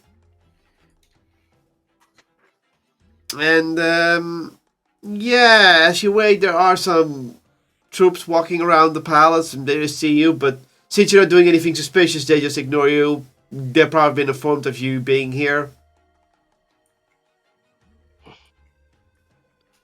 They just give you a look. It's like, they move on. And after about 15 minutes, Rudar returns and he goes like, okay, the king is Royal Highness is ready to receive you. Majesty. Majesty, whatever, is ready to receive you. Come on, let's go. Yep. Do you all follow? Thank you. Mm-hmm. Yes. Okay, you all enter the palace grounds, seeing this large stone structure with several cannons sticking out. It's like, you thought the walls had a lot of cannons, but this place? Yeesh! That's a lot of cannons. It's like, look, the king, as many people, is a paranoid fuckhead sometimes. All the kings have been paranoid fuckheads and prefer having every window boarded closed or have a cannon sticking out of it. Nep-Tep, on the other hand, cannons everywhere. I admire the firepower, but excessiveness is also a thing. You head inside, and instantly you feel like you're in a completely different area. It's really nicely furnished, there's carpets everywhere, marble flooring, and the stairs, the railings are made of gold. Ooh, shiny. And he's like, there's several paintings hung everywhere. You see also some, and all of them are what you think of the same Drugar, which is a short-looking man, a short-looking Drugar with one of the longest beard you see so far, wearing a golden crown with not silver but platinum decorations, and a large diamond on top of here. You know, goes like this: like crown, headgear, diamond on top. Of course. Hello, your beardness. Bows. He's not there Those are yet. Portraits. Those are portraits. Ah. Well. It's looking good. And from what you can tell from all the things, from what you already can tell from how many of these portraits there are, there is Royal Drugarnus is kind of Full of himself. full of himself. You should be very aware to not insult him. But whatever. Eventually, you will let up the stairs through two large golden doors into what looks like a large throne room. And it's a long throne room, or at least long for Drugar senses, but for normal people it's decently long. Several columns, and in the back, a staircase, not a staircase, but a raised platform of gold and platinum, with steps made out of, with a red carpet over it. And on top, a large throne made of obsidian for some reason. That is, well, pretty long, like 3 meters long, but wide enough to have a Drugar sit in it. And considering the platform is pretty high up, it looks like it's like the platform is at least 3 meters tall. So the king will always be looking down on you. And of course, you see more of his portraits on the walls. And also several guards nearby, all holding large axes out. And when you first walk in, you just hear this: "Hail King Nep-Tep, gracious lord of all." Hello, your beardness. And he bows. Very nice portraits. Really liked them. Yeah. And you see this guy looking at, and you see the king sitting in his throne, and he just looks down at you. It's like, one moment. One of you was off key. Which one? I heard it. You see the guards looking at each other.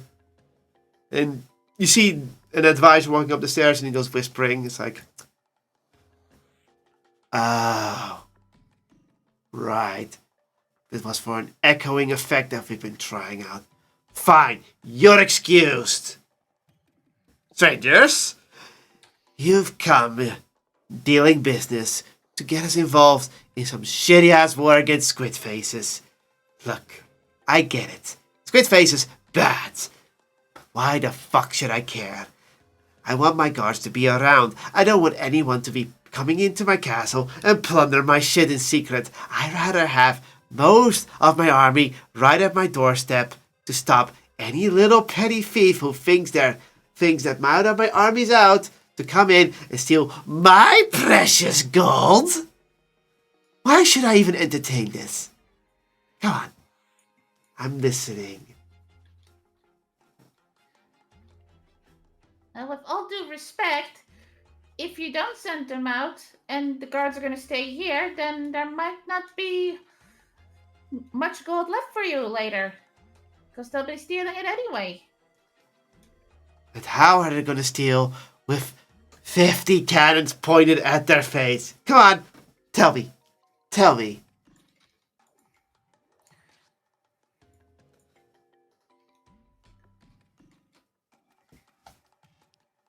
How long does it take to reload a cannon? And how effective are they against, swarms of hundreds, maybe thousands of...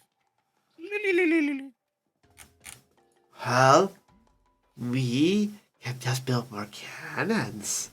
And they still have to go a long way around. I mean, there are still several people between us. By the time they're done with those people, their numbers would have probably dwindled, and our cannons will freaking turn them into paste. Yeah, well... Strength in numbers, they say, though. But if Eventually, you do that, your resources will dwindle. If you do that, then you'll have no one left to mine for your gold. And then you can't get any more gold. You mine our all gold, and everyone gets their share. That's what we do. But, come on. You don't say, I can't mine more gold when squid faces are around. Our mines are defended. What the fuck are you saying? Indeed, your greatness. You have already hit upon the point that we bring to you. You can't mine the gold with the squid faces around. But what if they were gone? What if their numbers were so heavily and violently depleted that they not dare show their faces in the Underdark again? It means they will never bother our mines. It means our mines will go fine. But where's the profit? Where's the profit? Come on. All the territory that the Mind Flayers currently occupy would be yours for the taking. All those minerals untapped, ready and waiting for you to possess them. Your greatness.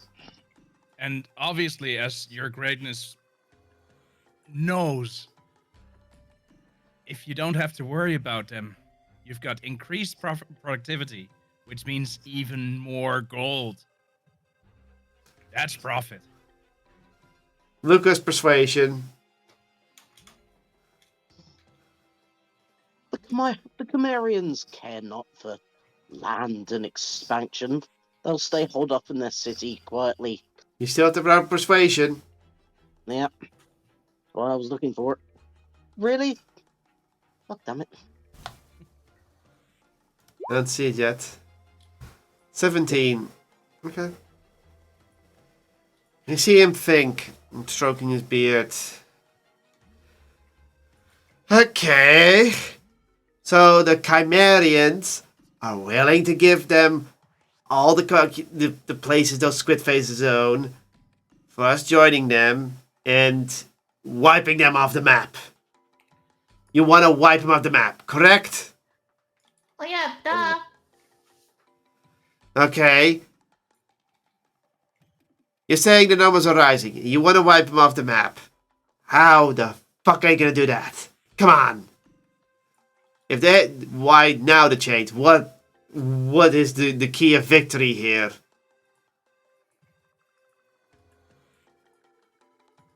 We're going to take their biggest advantage away from them. Their new Elder Brain. Okay, so you're gonna destroy the new Elder Brain or prevent it from being made. Okay, cool. As far as we know, we have known they haven't had Elder Brains in decades. Again, what is the deciding factor? just because you can stop an elder brain from being formed doesn't mean their numbers are magically gonna vanish again. What is your key strategy? They might if they can't connect to the elder brain or anyone else. You seem to think anything else? You're implying you're gonna fuck with their hive mind? We are in the process of acquiring a magic that we believe we can use to sever their connection and keep it severed. Oh. So, not only do you fuck him over without an elder brain, but you gotta make sure that even if they try to make an elder brain, it doesn't fucking work anymore. They'll be so fucked in the head that most that need to have a connection of some sort are so fucked in the head that they just kill themselves. The numbers will dwindle so low that only the strong-willed ones will remain. But it doesn't matter if they're strong-willed. We're just outnumbered them 10 to 1 at that point. Yeah. That is your plan. Even the general's like, that does sound like a good plan, sir. It's like, look, okay. That sounds like a good plan. A very good plan. I'm still not fully convinced, though.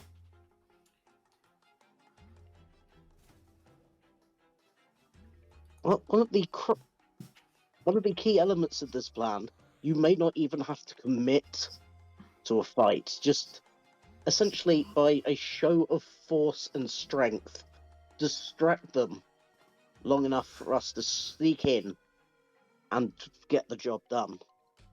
Because with the Ifrit looking outwards at your immense force and display of strength, they will be off guard for us to essentially take the squid faces from behind. So, a two-prong attack. We just bring most of our cannons and just shoot them from a distance so they can't mess with anyone's heads. Yep. And then the general goes like, moving that much cannon, sir, would take a lot of time. And then he goes like, and what about the special plan we've been implementing? And it's like, and then the general goes like, you just see him looking as like, sir, that's for emergencies. Look, sire, I know that is a very impressive thing, but that's for emergencies. And he's like, and does this look like an emergency to you? He's like, and Jerry goes like, not really, sir. I mean, and he goes like, I see this emergency. I'm the king. I can basically say emergency mode on. We just send that shit all over there. And before you know it, we can, sir, I recommend to understand the timing of their plans. Just doing the emergency now will make you, put the cannons there. And then what? What are you going to shoot at? And then he goes like, okay, fine. I guess that's why you're a general.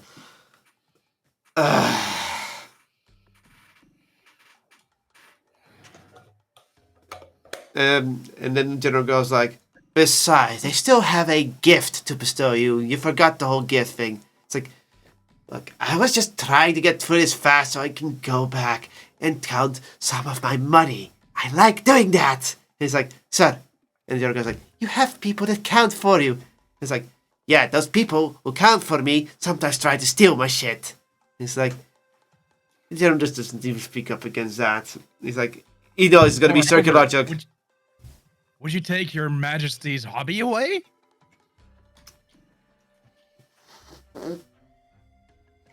Truly, there is no greater joy than in counting one's wealth, knowing that you will never finish the task. You see the king goes like, all right, suck asses. Gift, come on, show me.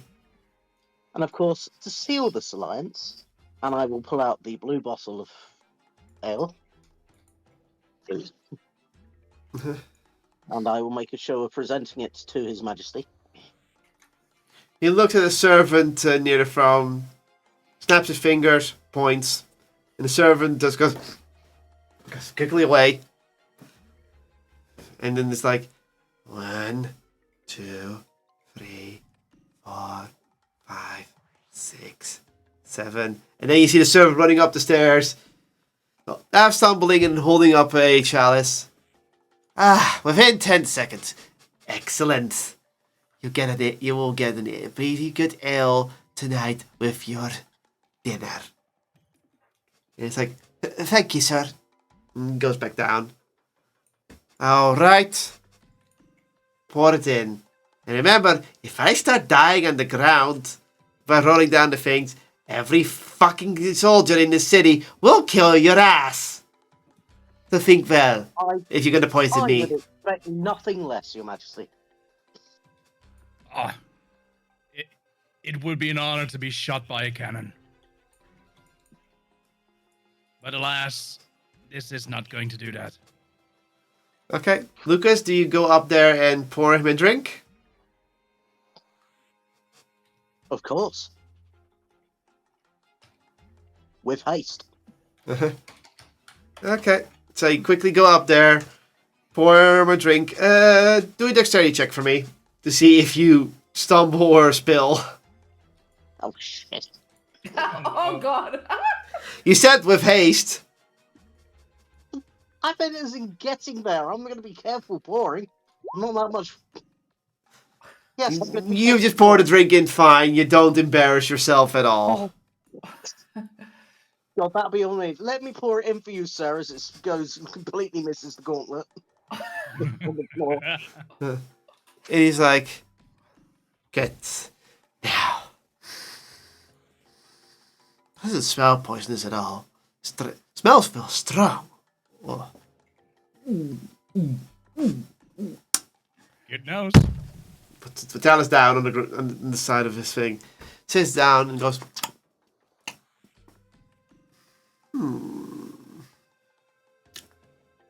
Impressive. Good taste. Good strength.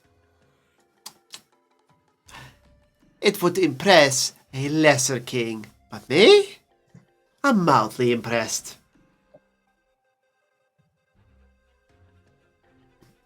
That's more than we And could have hoped for. You might not roll insight on that statement.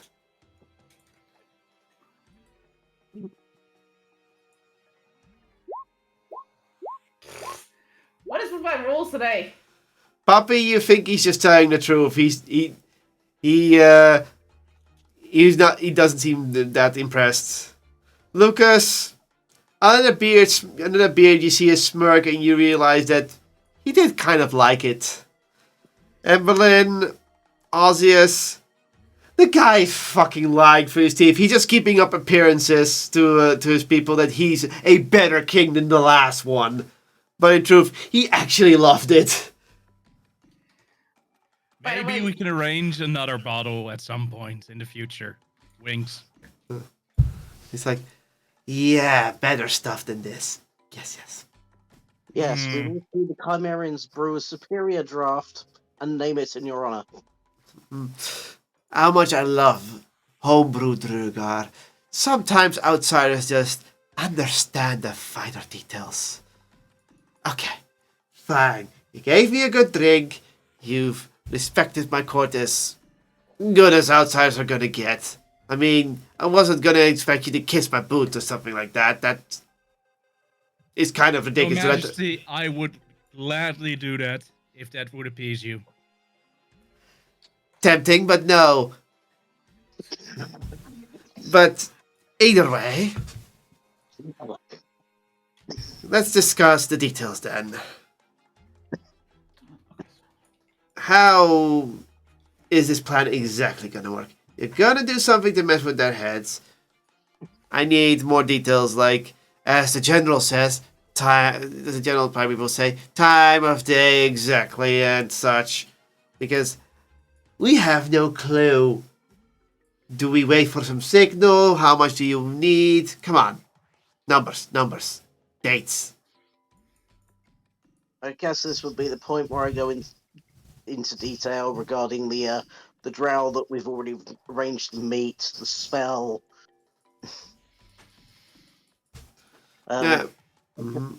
The whole timing of everything, the fact that we will send a signal when to start the strike, so that we can arrange just to get into position and kick the shit out of the squid faces when they least expect it. Mhm. You hear Drugar nod over everything. You see him, and then he starts up. So, you haven't spoken with the other Drugar royalties, right? No, sir. Yeah, fuck them. They'd be taking our tribe's gold here. So, fuck them. So, you're gonna use something of the freaking pointy-eared backstabbers. Seems on brand that they might have developed something. And I think I know why they haven't done it yet. And you see the general look at him curiously. He's like, you do, sire? And he's like, of course. Isn't it simple? They want to do it at a time that's convenient for them, that makes them look like the heroes of the Underdark, that makes them look trustworthy with other tribes and bullshit like that. I know how they think. And you see the general actually look kind of impressed at his side, thinking like that. Yeah. So you're gonna try and get that ritual from them, do it on the squid faces themselves, and considering the fact that these drow could have probably tried this ritual themselves several times, for some reason or another. Alright, so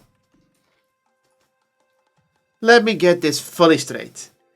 You guys are gonna get some more people, then going to the drow, gonna take the ritual. You're gonna send a signal to the Chimerians, who are gonna send a signal to us.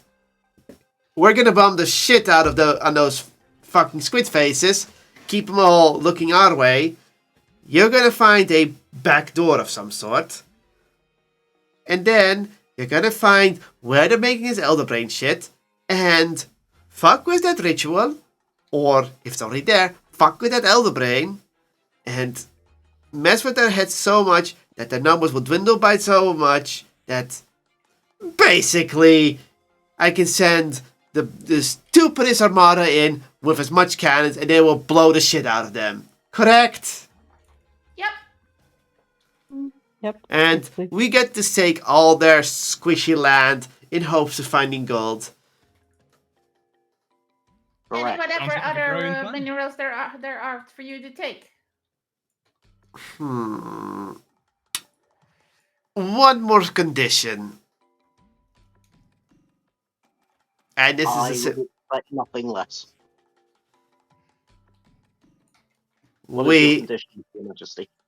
we should be allowed to dig a tunnel to the other side of the sector and have faster access to those new lands we're gonna acquire. That makes sense. I mean, you want to get there as soon as possible without going all the way around. Exactly. They We've would be your lands. You would be well within your rights to do with them if you wish. Yeah. Because we know how the Chimerians might say, yeah, but you're not allowed to do a freaking tunnel because that would disturb everything. So this is our last demand. Sure, I can arrange something. Oh, you better. Otherwise, those cannons might turn the other way and we're too pissed. And the general goes like, sire, as much as I would love to shoot those horned Chimerians in the face to take some of the stuff they own, you know what happened to the last king that tried that. And he's like, yes, spare me the details. He may not have as much cannons as I did, but even I know that. But even I just wanted to impress our guests. And the general goes like, impress our guests by not threatening a whole race of magic users that would theoretically all fire. Every one of them could fire the same power of a cannon if they're very, very pissed. And he's like, all right, fine. I apologize. There. We just want the tunnel. That's all.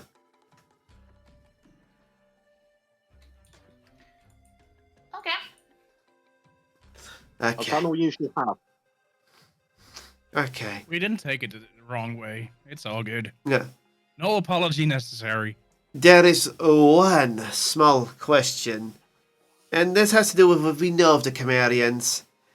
Have you visited the Quaggoth lands? Huh? Ah. I see. The Camarians are not gonna try to get the beasts involved as well. General, do you think this is an oversight? And General goes like, well, maybe to a degree it could be seen as an oversight. But maybe they don't want to employ them because, you know, they like to hunt and they're not really war capable. Sure, they might become immune to. They might be immune to the squid faces if the Camarians did something with them. But at the same time, they just want to hunt. They're not really war. They're warriors, but there's nothing. You can't just put them behind the cannon and they will fire it in the right direction. They will probably take the cannon, point it in any direction, and then they later find out that it blows up the ground, and then before I know it, they're smacking. They're smacking the random squid faces with it because it's heavy. And it's like, yeah, I guess that's true. But either way, how about this? This is not a condition, but maybe a suggestion from a humble and royal lord as myself. Try to get the Quaggoths involved. It can be a little bit fun.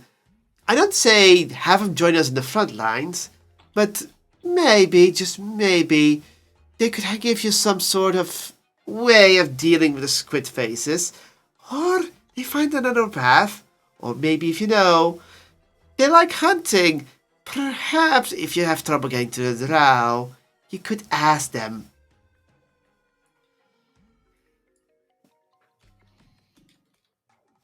Okay. And General's like, it is a possibility. Quaggoths are hard to manage than us reasonable people.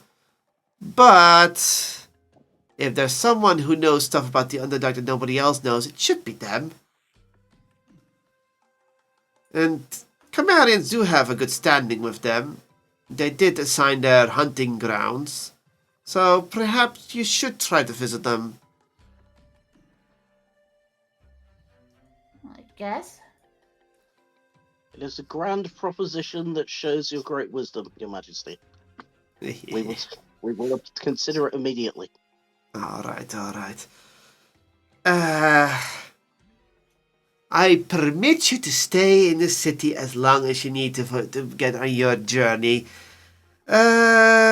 Which building can I stay in? And the general goes like, we don't really have inns for outsiders, sire. They would have to stay in jail.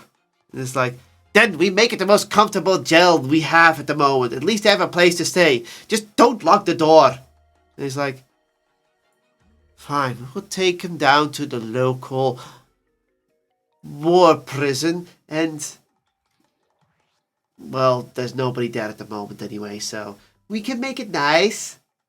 Is that okay with you guys? That you have a place to stay?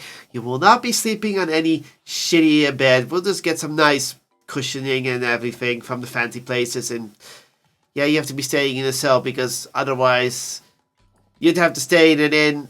And I think the fire lady there will probably have neck cramps in the morning. You are most generous with this offer. Thank you. That seems fine. And that guy's like, shrugs. Argus shrugs, like, this is what it is. We will gladly accept your benevolence. Alright. Enjoy a stay in the city. Don't cause any problems. And, what else could I say? The advisor comes up. Ah, right. And make sure to inform my people of the graciousness that I provide you. Of course. Your Honor, Your Majesty. The general nods. I will draw up a strategy needed for the attack. I will have it ready by the time the orders come in. For now, I'll just bring you to the cells to stay, and there's still enough time in the day for you guys to do whatever. See if you can find some supplies, and whatever you do, don't trade in gold. The moment you show gold, that's when assholes show up. And he's like, oh yeah, assholes who and then after goes like, assholes that really don't like paying taxes. He's like, exactly, because it's outsider gold, and outsider gold is hard, is unknown gold, so taxing them will be hard.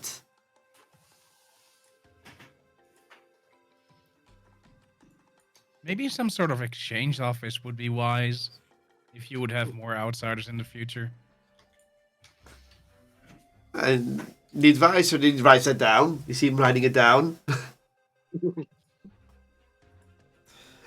Yeah, but that... And then the king goes like, if this goes well, we might consider opening up part of the land for outsiders to trade with us. If the Chimerians would allow us. Sure, whatever. When the squid faces are gone, we got more land regardless, so we might bump into other tribes who want to trade. We'll consider it. Alright. Please take your leave. I am done here with you. General, if you make all the arrangements, if you please. And the general nods and leaves.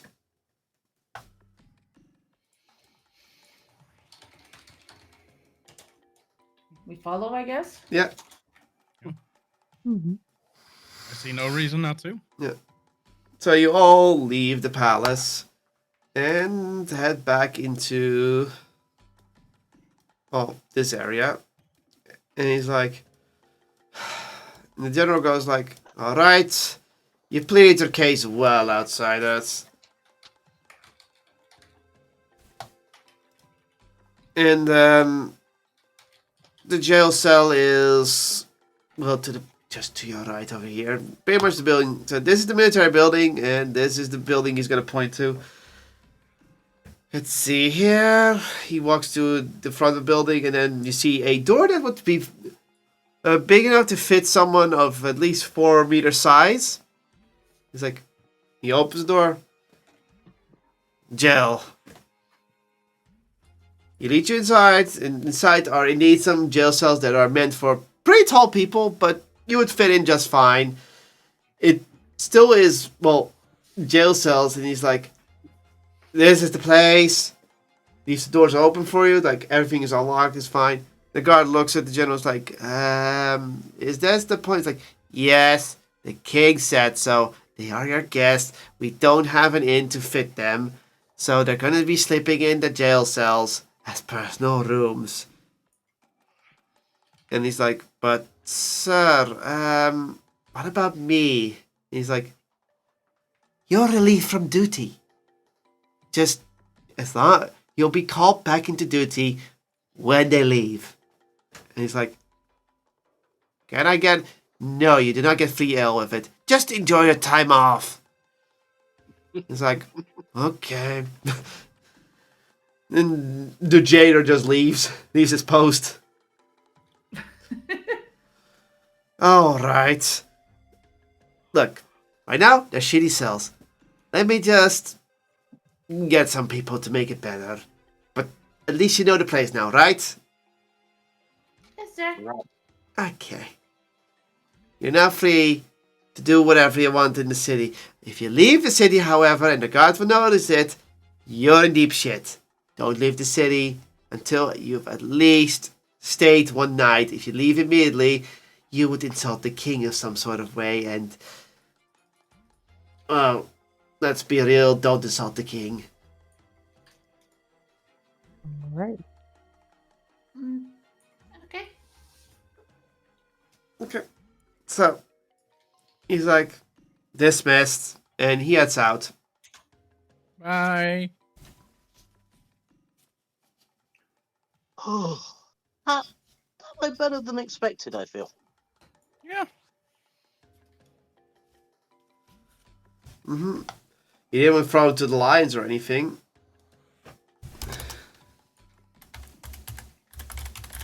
Still don't know what the ale tastes like.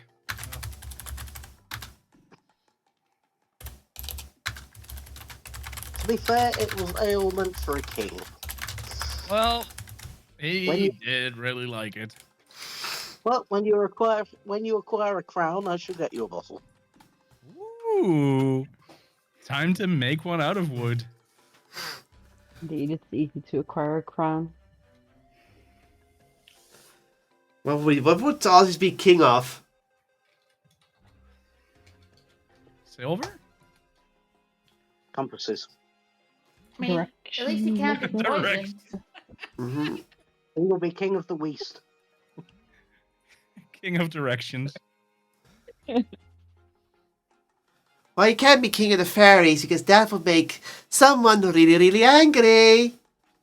And it's like, I guess, like nobody wants to anger those of the fae, dear.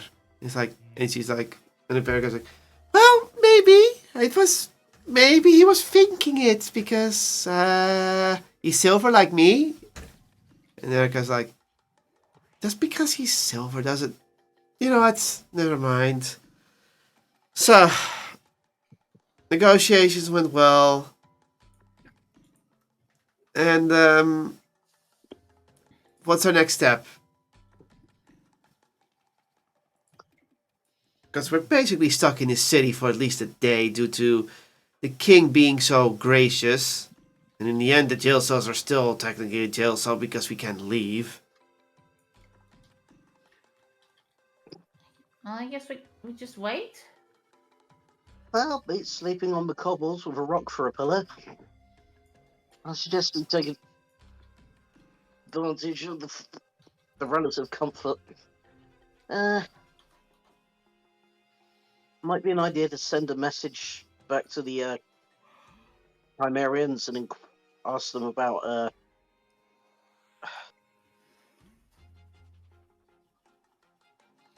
Yeah?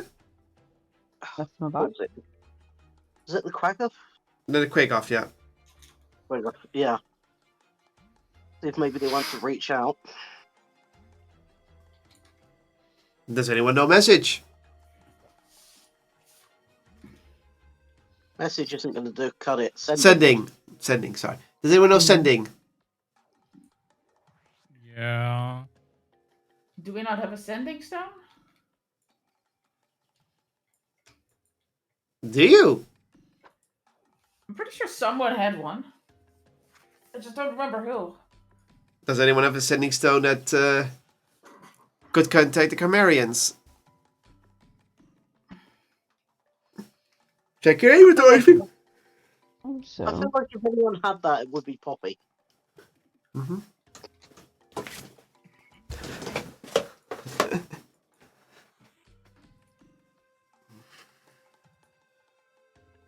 Can assure you don't. Bugger, I knew I forgot to do something before I left. I thought I put the stove on. God damn it. Because What? nothing. So, does anyone have a... Go ahead. Get something to drink. I'll be back. Yeah. So, as a group, you have to decide. Are you going to send a sending? Who are you going to send a sending to then? An express, I suppose. Or the general. The Chimerian General. The Warlord. Yes, I feel like the Warlord would be the best option. I agree. Mm-hmm. Uh-huh. That's what you want to do? You want to meet with them? Do you remember the name?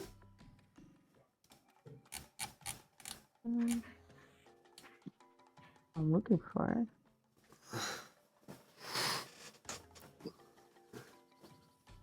Raz has keen mind, so I'm sure Raz would remember the name. Flaring Mains.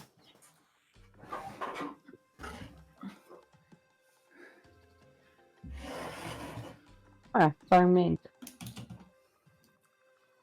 Mm-hmm.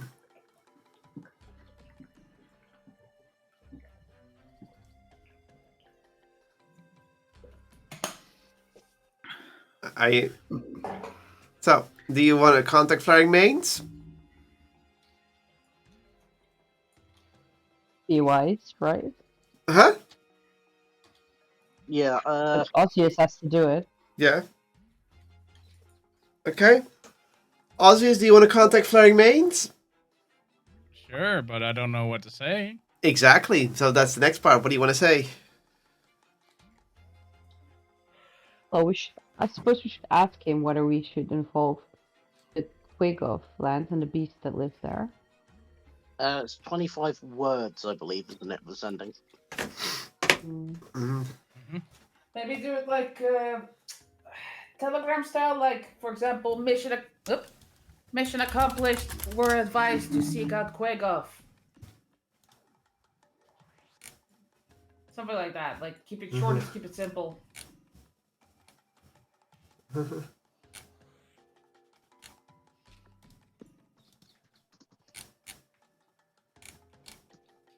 Think it out. I'll wait. Well, I agree. So mission accomplished. We could say the Durgar advised to employ To Quig of. employ Quagov. Thoughts on the matter? Or what are your thoughts on Good. this? I think we're still in within 25 words for that, right? Should be.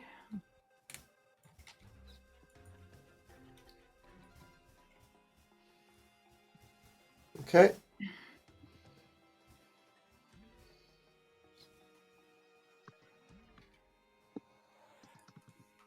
Then type it. 1, 2, 3, 4, 5, 6, 7, 8, 9, 10, 11, 12, 13, 14, 15, 16. 3, 4, 5, 6.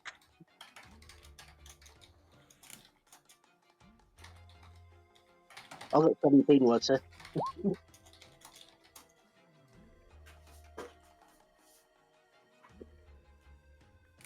I don't even know how to write Quig of, but Mm-hmm.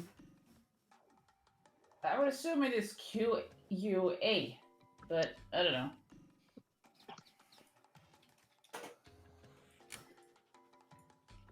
Mm-hmm.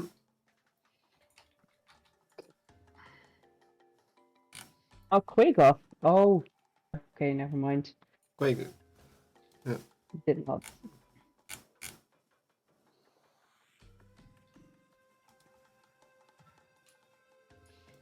Mm-hmm.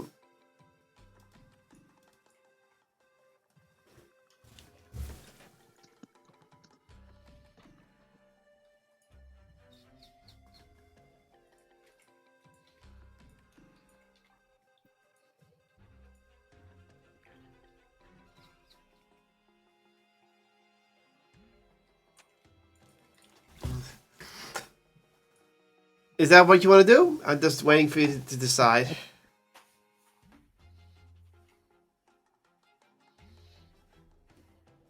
Is that what you're going to go with?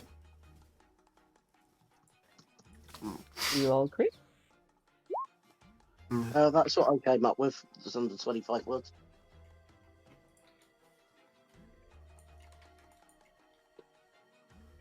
I'm just a telegram. Size of party. Sounds good. That's fine. Okay. Mm-hmm. Okay. Casting. I hand Osiris a piece of parchment then. And it's cast. Okay. It takes at least a minute before a response comes in. Possibility alliance with Quagov is low. Not bad idea. Hard to convince. Excellent work, Andrugar.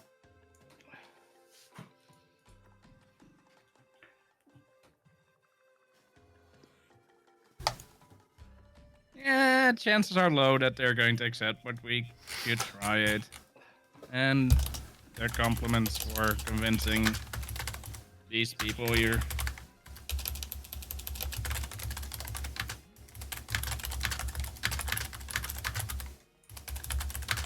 Fair enough. Woohoo! You get one more additional sending, by the way, Alzius.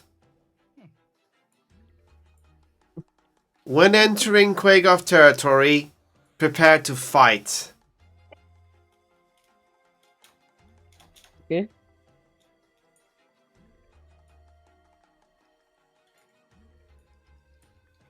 You don't get any contact, it's just saying you might have to fight. That's it. Okay. Is he saying And- we should try to convince him?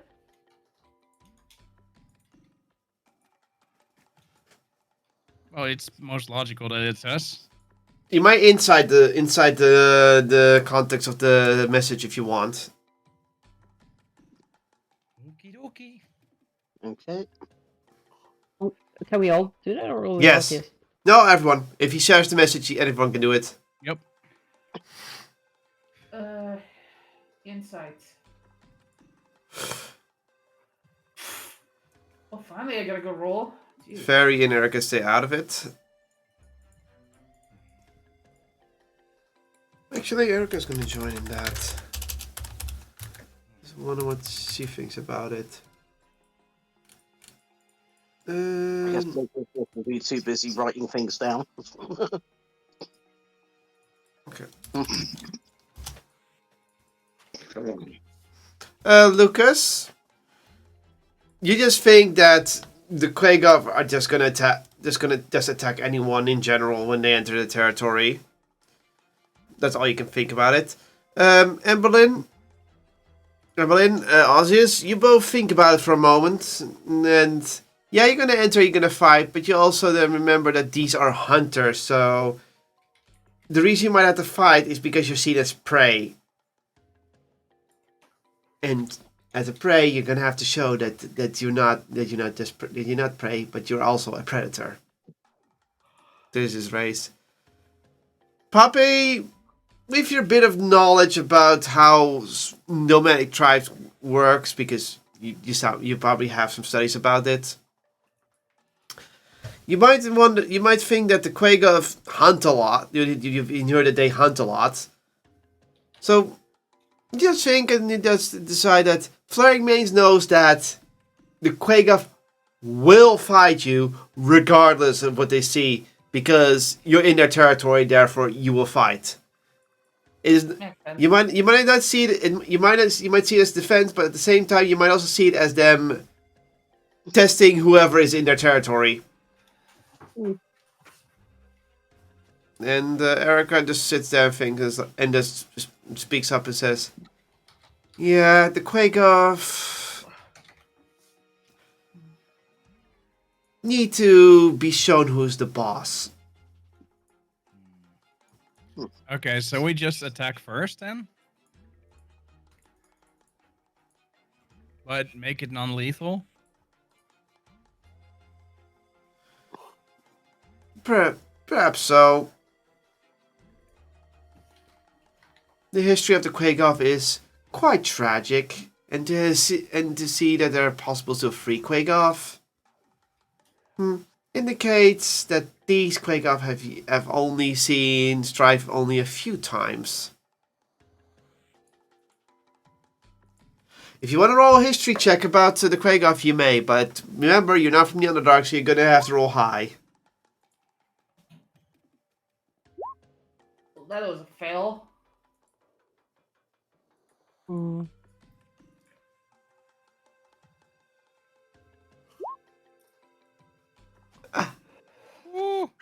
Someone had a good roll. Lucas, you want to roll? If it's about local history, I'll abstain. Okay. So you can see your fairy friend think it's like, and you think like, I get it. They're cat don't get people. it. They're cat people. So you need to give them fish. And Erica looks at her and says like, you just made it up, didn't you? I want to meet cat people. So, They're called tabaxi, you twit. oh, they're tabaxi. I guess I'm a few letters of the alphabet off.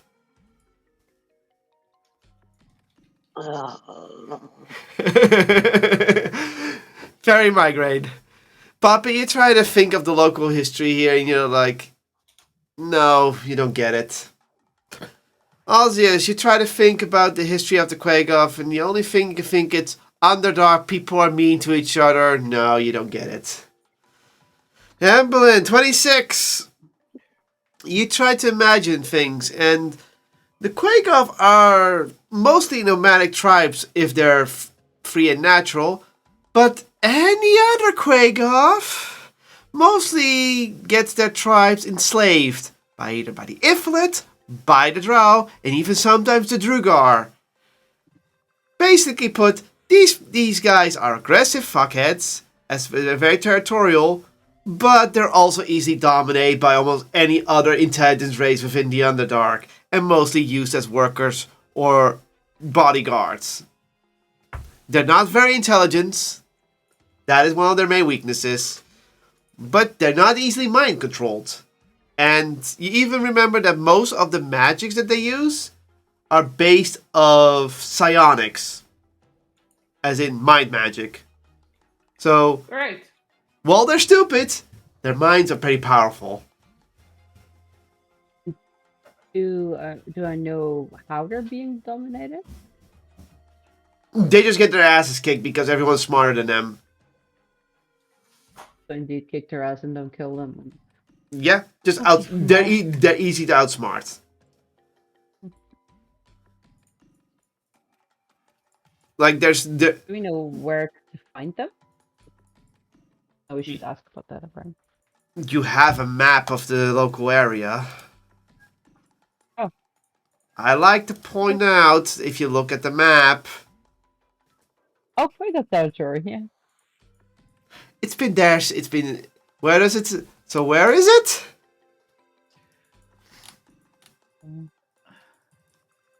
Well, here it is. South of Green City. Yeah. Okay. Whatever.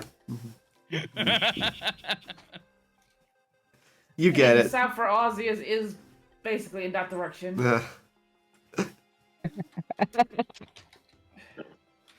I said south of Bean City. Bean City. Oh ha. Ha ha ha ha ha ha ha ha. Ha. Glad you like it. So now you know where it is. So you look at the map to find where the Quagoff are, and it's very easily marked, so you know in which direction you have to go. So all the way on the other side of the Underdark. But Oh. this section of the Underdark, not the Underdark itself. Yeah, okay, same difference. And it seems there's another long journey ahead of us. So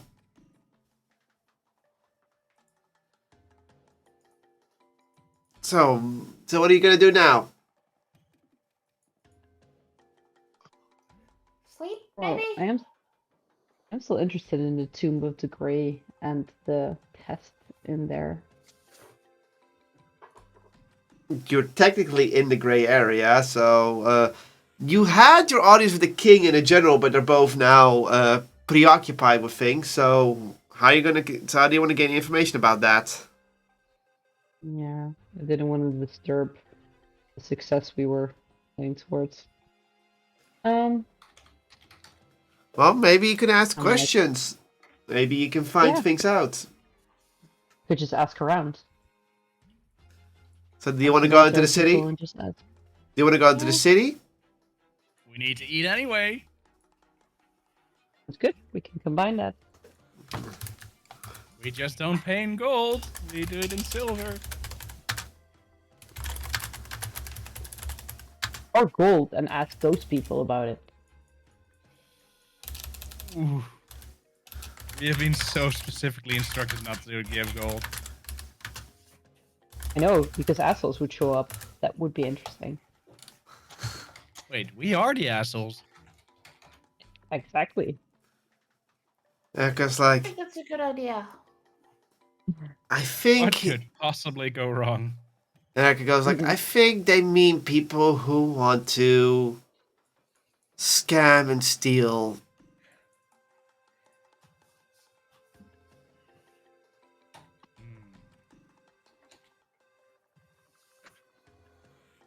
They might lie to us for the money. Exactly. York, the Durga City.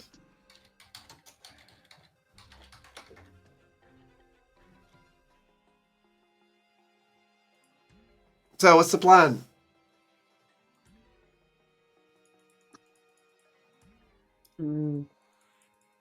Just head into the city and maybe see if we see some military people on the way. Do you want to look around for some military people right now? Yeah. So do you head aside? Do you want to look around? Mhm. Do you know what to roll? Hmm. Gonna turn some lights here.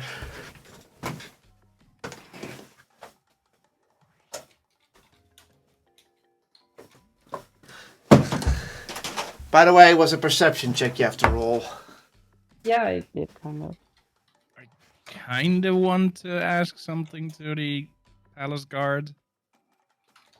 Which guards? Palace Again. guards. You mean the palace guards that's further ahead down the line? So we're back at the palace. Yeah, you could ask that. And Berlin, you look around and you don't see actually any military people around.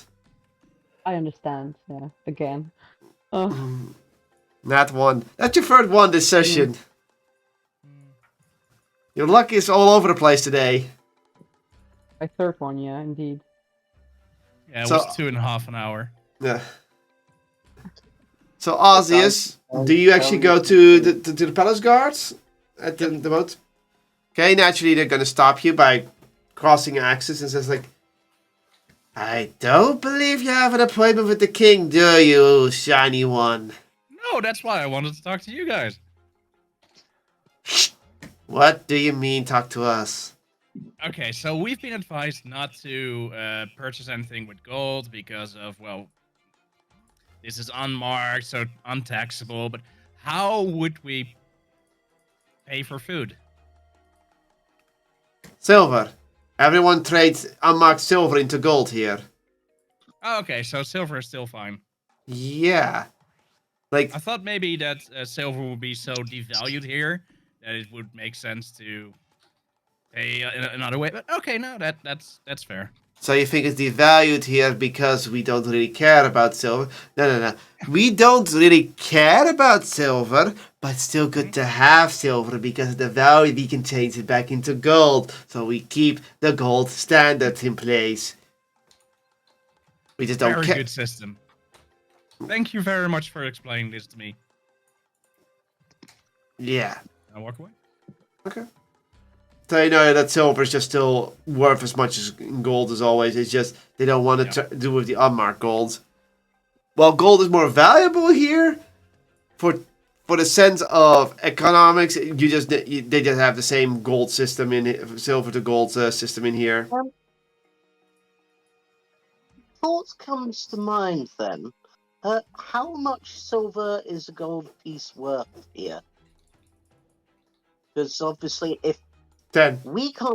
if we're not supposed to be taking the gold out there by royal decree, then perhaps we could trade the gold that we do have for some silver. Thus, we're not causing any kind of disturbance. let's just say this. If you try to use your gold in this city, any gold pieces you still have on hand, it's gonna cause problems in some sort of way, shape, or form. Even if you train it back into silver. This is why they should have an exchange office. So yes, literally this city nerfs your golds, technically. Fun times. It is evil, but it's just one of those evil mechanics I put in because of reasoning. It's the only way you can use your gold, but by doing so, it's going to cause you problems. I mean, I was thinking maybe if we traded with the Palace Guard, who are clearly responsible. Okay. No. Yes, here, I'm more gold. We're going to trade for your silver. And they're like, do you want to try that? No. Okay. Oh, you didn't even roll for intelligence. Aw. My intelligence is 20.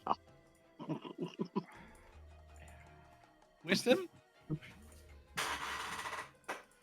14? Ah, I beat you there. Yes, you do, sir. And yet Oh. you still can't find north on a map. Okay. Look, wisdom does Well, not that's mean intelligence. Exactly. You may be wise, Intelligence but... is 10, wisdom of 20. So he's stupid, but he's wise. But he's stupid. He's as wise as I am intelligent. Good match. So, what are you going to do? Come on. Look at it. Pop his BRB. I think I'm going to do the sensible thing, and I'm just going to stay in the jails. You're just going to wait till the general comes back with some people and that will tidy up the place. Yes. That's a good one, Ozzy. Also, that's not stupid. That's just basic knowledge because tomatoes are fruit. Mm-hmm. Yeah, but you wouldn't put it in there. No.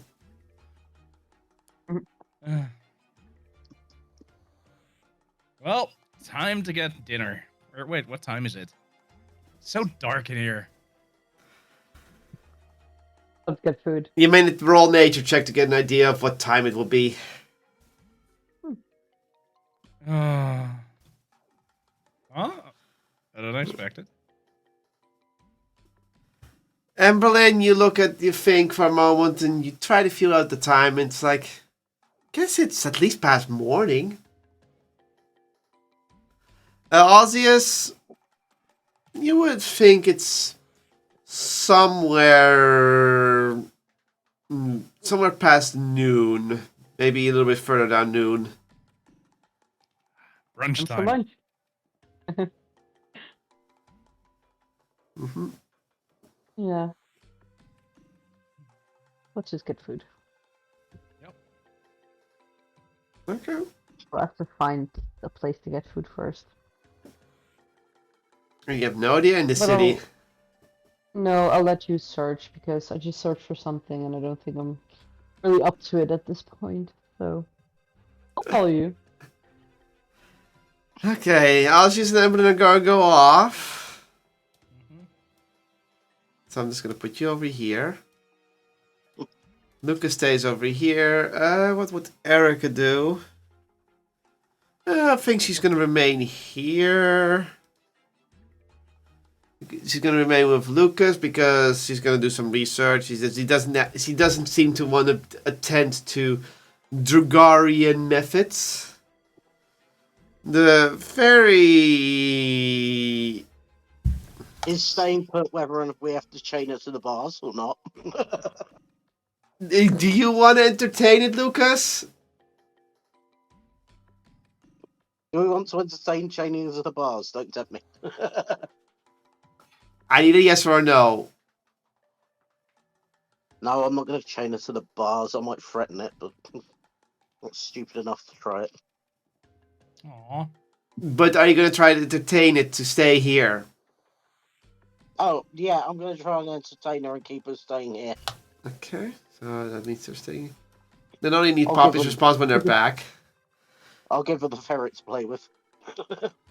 You're gonna have your familiar play with a fairy that does not have much magical power at the moment. I'm going.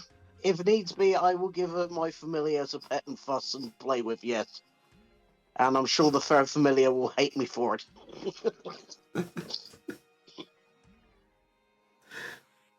Okay. I need to wait for Z to come back. I think she's probably in the bathroom right now. Because I need to know if she's going to follow or stay or do something else. It's kind of important if I'm splitting the party. Hmm. So, do you have any idea what kind of food you guys are going to look for?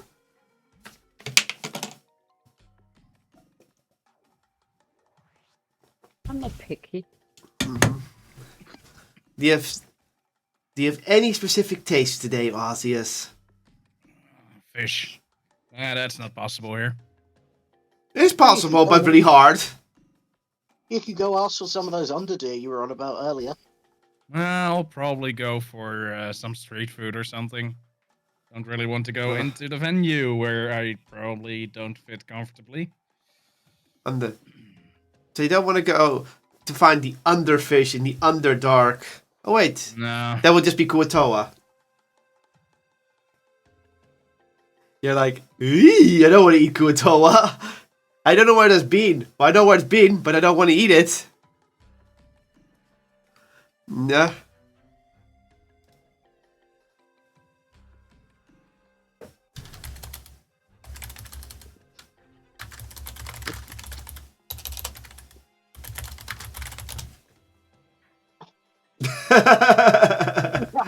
Yes. DFM. No, DFM, yeah, DFM. Quick, someone give Durgar an idea and open a franchise. Durgar don't do franchises. They're still dwarves in the end. It's good. She's taking a while. Actually, yeah, good point, yeah. Wait, you mean I have to charge my customers a fair price? Oh, I'm out already.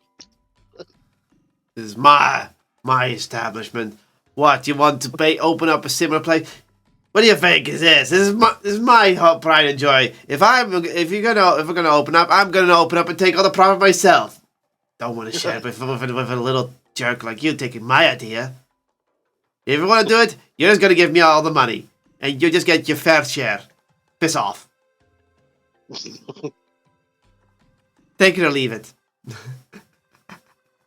Next time on an episode of Duragar's Den, they're all out, and we haven't started yet. You come into my den, ask for my gold for your stupid shoe shiner. What makes you think my boots need to be shined? They're gonna get dirty the moment I step in the mines again. Useless. Get out of here. I don't like you. I don't like your face. And I can't be bothered to hear your pitch. I'm out. I'm gonna check what Z is. Be right back.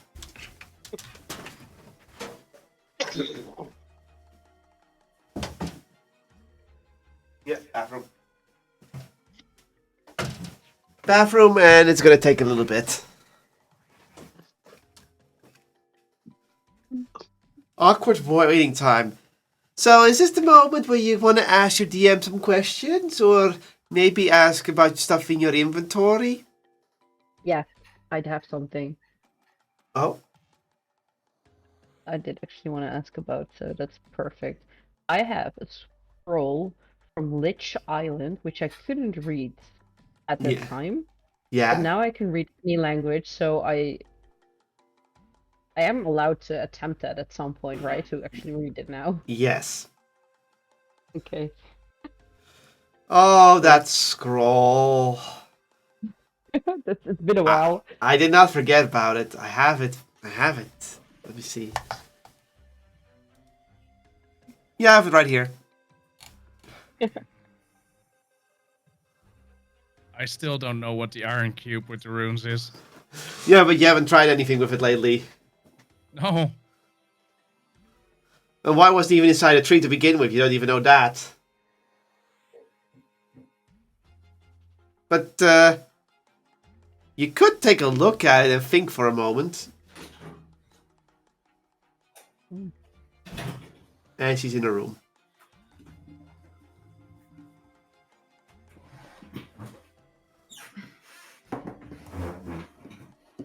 These aren't items I forgot about. I know what they were.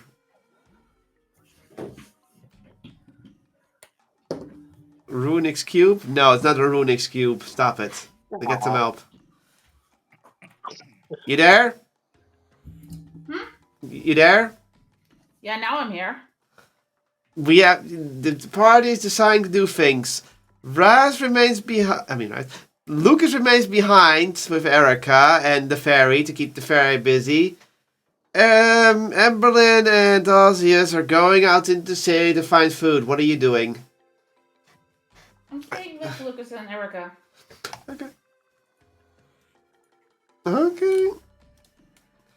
Dear Ozius and Emberlyn, Oh no. you're out in the city of Drugar, walking around, standing out like a sore thumb. Where are you going? Yeah. I'm fine. That away. What is it? Okay. Which way is that away?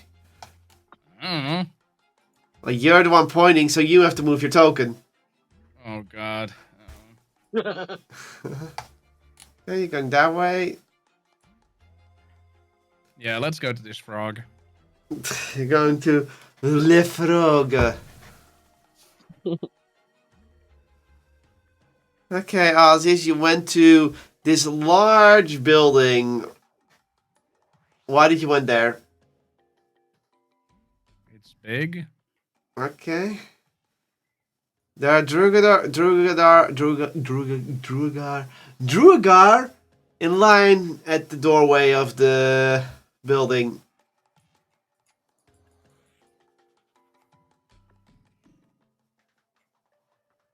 There's a So sign what in front of it.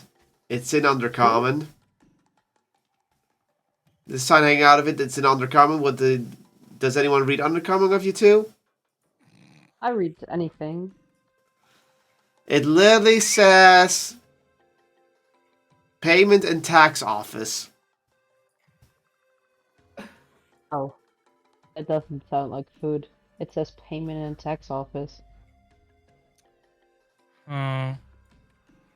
Mm. That sounds boring. It does.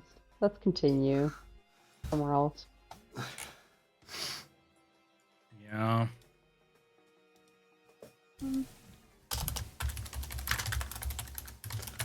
Okay.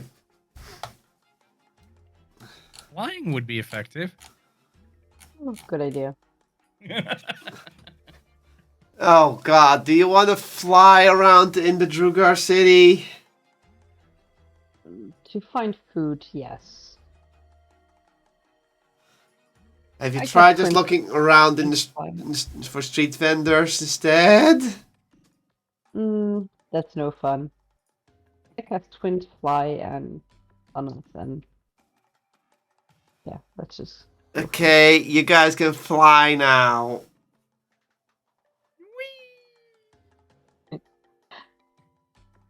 I'd like to point out you're in the capital city of the Drugar and you're just gonna decide to fly.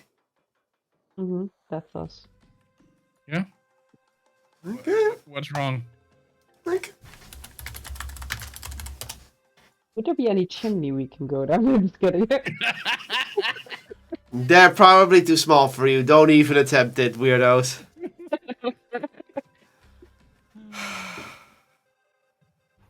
So I'd like to point out, you're like a flying fireball in the sky, Emberlyn. It's so pretty. Thank you. Okay, it's pretty. Do you have any idea what you're looking for below? Maybe street vendors? Sorry, what? Street vendors? How high are you flying? Mm, 3 meters. We won't be able to hit someone then. 3 meters? No, higher up. Ah. We don't have to go that high. Well, you're flying 3 meters. I'm going 10. 10. Okay, roll me a perception. Actually, I am looking for a building that looks like a restaurant or something, or an inn or something. A building where we can get food. Perception. We No. literally just had to lay low and wait till the morning. Why? No, we couldn't leave the city. Also, you also Um, helping me look for something, or? Oh, thanks. okay. And Berlin, you look around and all these buildings are just foreign to you. Some of them make no sense. Some have some wood in it. Some are mostly stone. Some are a little bit higher and have multiple people living in there. It's pretty you just can't make heads and tails about it. Osius, the buildings are quite unknown, and you're just thinking like, okay, you know what? If I was a Drugar, how would I recognize a place to eat? And it's like, if they want to eat, they want to eat ale. If they're ill, they're drunk. So you think, and then you're like listening in, and you try to find a place where you find the most singing in. Do you find one in this direction? Where are you going? Food? Oh, you found something? Maybe. Also, I need you both to make a dexterity saving throw. Oh. Oh no.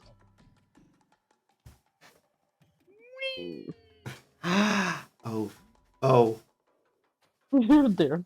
We don't have enough silver to pay for property damage. Oh no. I need to grab a sheet real quick. Uh-oh. We just want some food. All our employees are currently busy. Please hold the line.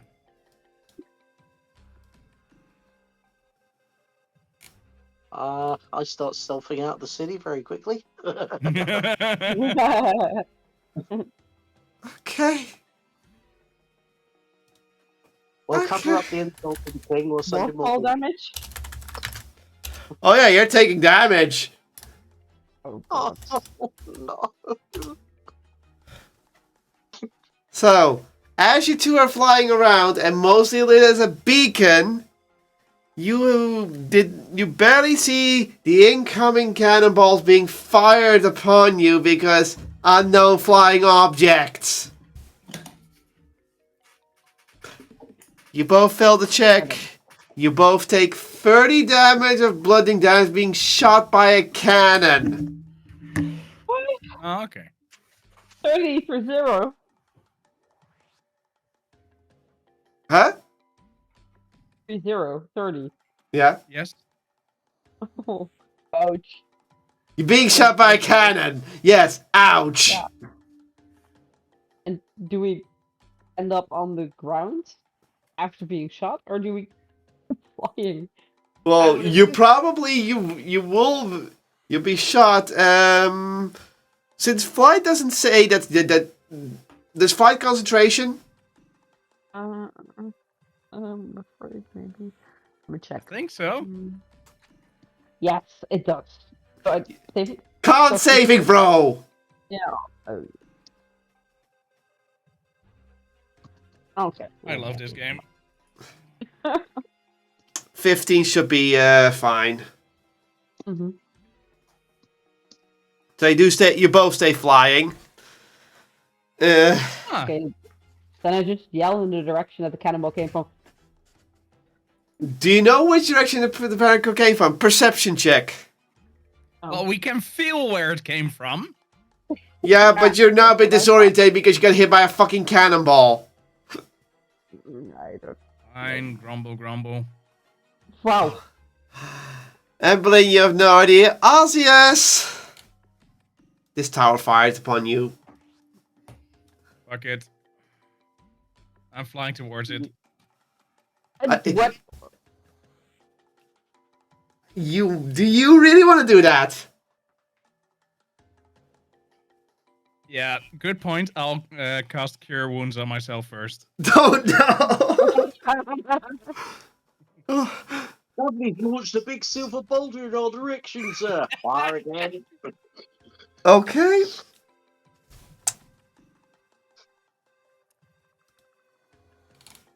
Okay. Okay. So naturally you're gonna get fired upon again. Make a dexterity saving throw.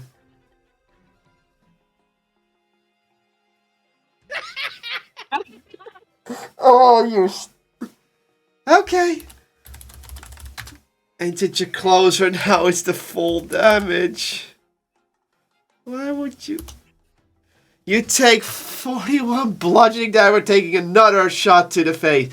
But because it's Emerald spell, you don't need to concentrate for it. Yep. Huh? So, obviously, Cure Wounds again. And I'm just going to fly up to them. Okay. You fly up to where you were shot from a cannon. And you see the cannon. And now, how close are you getting to the cannon? I'm just going to be on top of it, looking inside of the window. And you see the Drugar guards looking at you, like... Watch at each where other. you're shooting! You could seriously hurt someone! They blink at you, it's like, that's the point? We're guests here! Oh, You're flying over this city. How we're supposed to know you're a guest? You're flying. You know who flies? We're those who want to steal our shit. or are trying to find a restaurant! Jeez, you're so stupid! And I fly off. Do we hear any of this from the jail? No, not too far away. This is almost literally the other side of the city. No, you don't hear it. You may hear cannon fire, but then again, the military has cannon. Oh no! 3 times! Yeah. Oh. Well, obvious. Did you find that? Yeah. What Idiots. does it look like? They were Did you like, oh, fireball I them? was like, well, you could hurt someone. And they were like, well, that's the point. And I'm like, and they were like, yeah, well, you're flying. Only weirdos do that. And I was like, and people who are looking for restaurants. And I just moved away. Tell me, where did it come from? Oh, that tower over there. I'm seriously considering sending them a cannon back. Cannonball back. Oh, no, no, no. Fire me one. No. Would No serve need them for a right, but- fireball. Revenge is kind of my thing.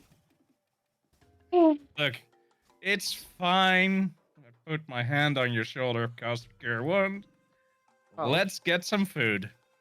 Thanks, it does help. It does soothe the pain a bit. I like Fine. it.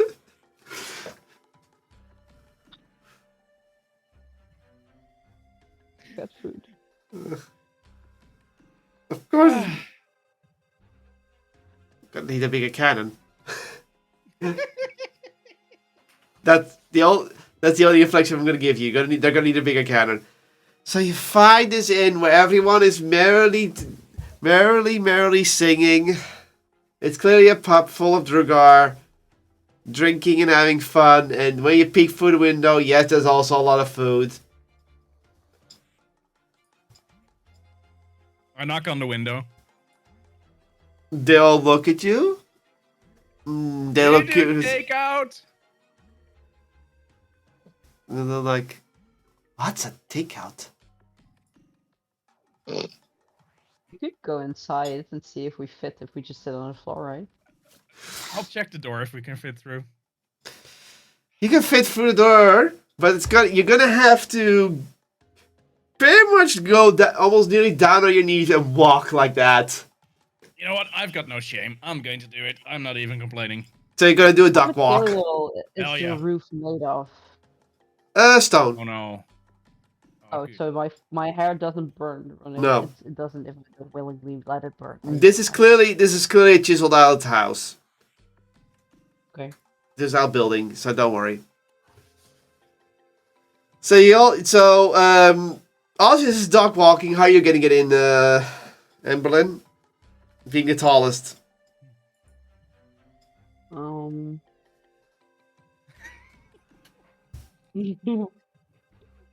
I still have fly, so I'm just gonna go in horizontally.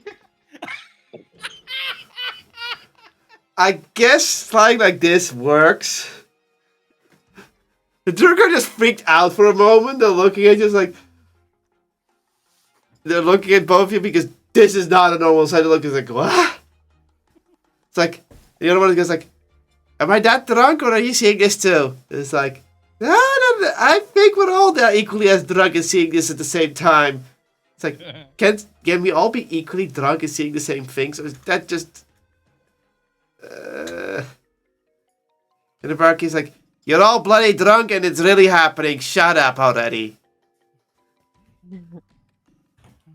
Okay, first, and the barkeep says, so, considering you're not flying in here, shooting everyone, or shanking them, you're probably not invaders trying to steal our shit. No, but we were shot at. Really annoying. Why would you be shot at unless you're invaders? I know! Guards are idiots. You see him trying to connect the dots, but the barkeep doesn't get it. We're just looking for some food. Ah, food. We got plenty of food here. That's good. If you got the gold or, well, whatever you use to trade with, we got the food. Oh, we got silver. Oh, yeah, silver. The lesser metal, Copper. but still worth it.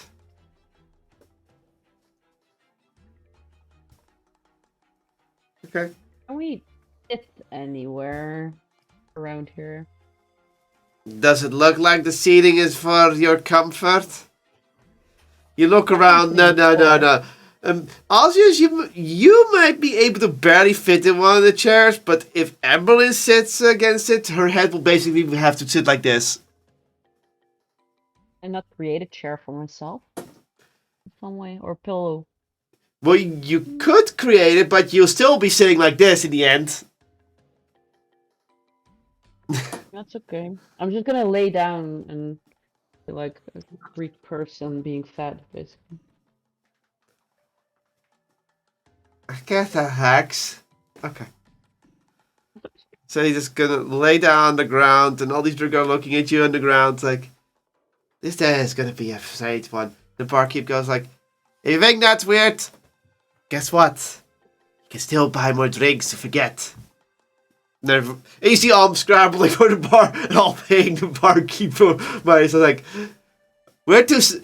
And you feel like, I'm too sober for this. Get me some. Good business for the barkeep. Okay, do you order some food? What do you want to order? You don't really get a menu, just ask you what do you want to eat. Fish? I guess we do have some fish here. Sure. Oh, and some ale. And some ale. Good choice. And you lady laying on the ground. I'll have the same, thanks. Fish and ale, got it. You have to pay a total of 9 silver for it. Yeah, cover it. okay. Well, I was first. fine, you can pay. Jeez. Mm-hmm. I'll pay this date, you'll just pay the next one. Mm-hmm. So you both get some fish and some ale. The ale, if you drink it, it's on the stronger side because Druagar. Oh, don't- this has a nice kick to it. You don't get drunk. You don't have to drink meat or take constant info. It's just strong. Well, I guess we deserve that after being shot at. Yeah, like what the hell? It numbs the pain. Bunch of weirdos. And the fish, it's not exactly what you would say fish. It's more like a form of squid. It's not. It's not. Before you say no, it's not. If it's actually just some form of squid, some sort of under squid thing that might live in the waters here. That's squid. And on low line, you could swear it's a little bioluminescent, which might make sense why they're so easy. That might make sense why they're being caught here, because bioluminescent means easy to see. And how does it taste? It's good. Fishy? Under fishy. It does have a bit of a fish taste to it, but it's a little bit on the bitter side.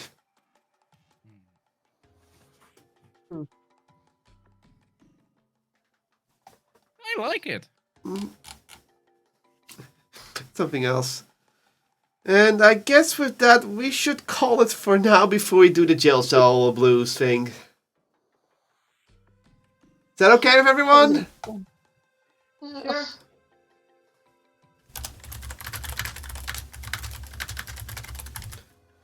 So, with that said, it is goodbye from me, your Dungeon Master Kotlol. It is goodbye from my Poppy. Bye. It is goodbye from my Lucas. I need an aspirin. It is goodbye from an Emberlyn. Hi everyone. And it's goodbye from Ausius. Lovely session. Nothing weird happened at all. Stay charged and catch you all later. Bye-bye, people.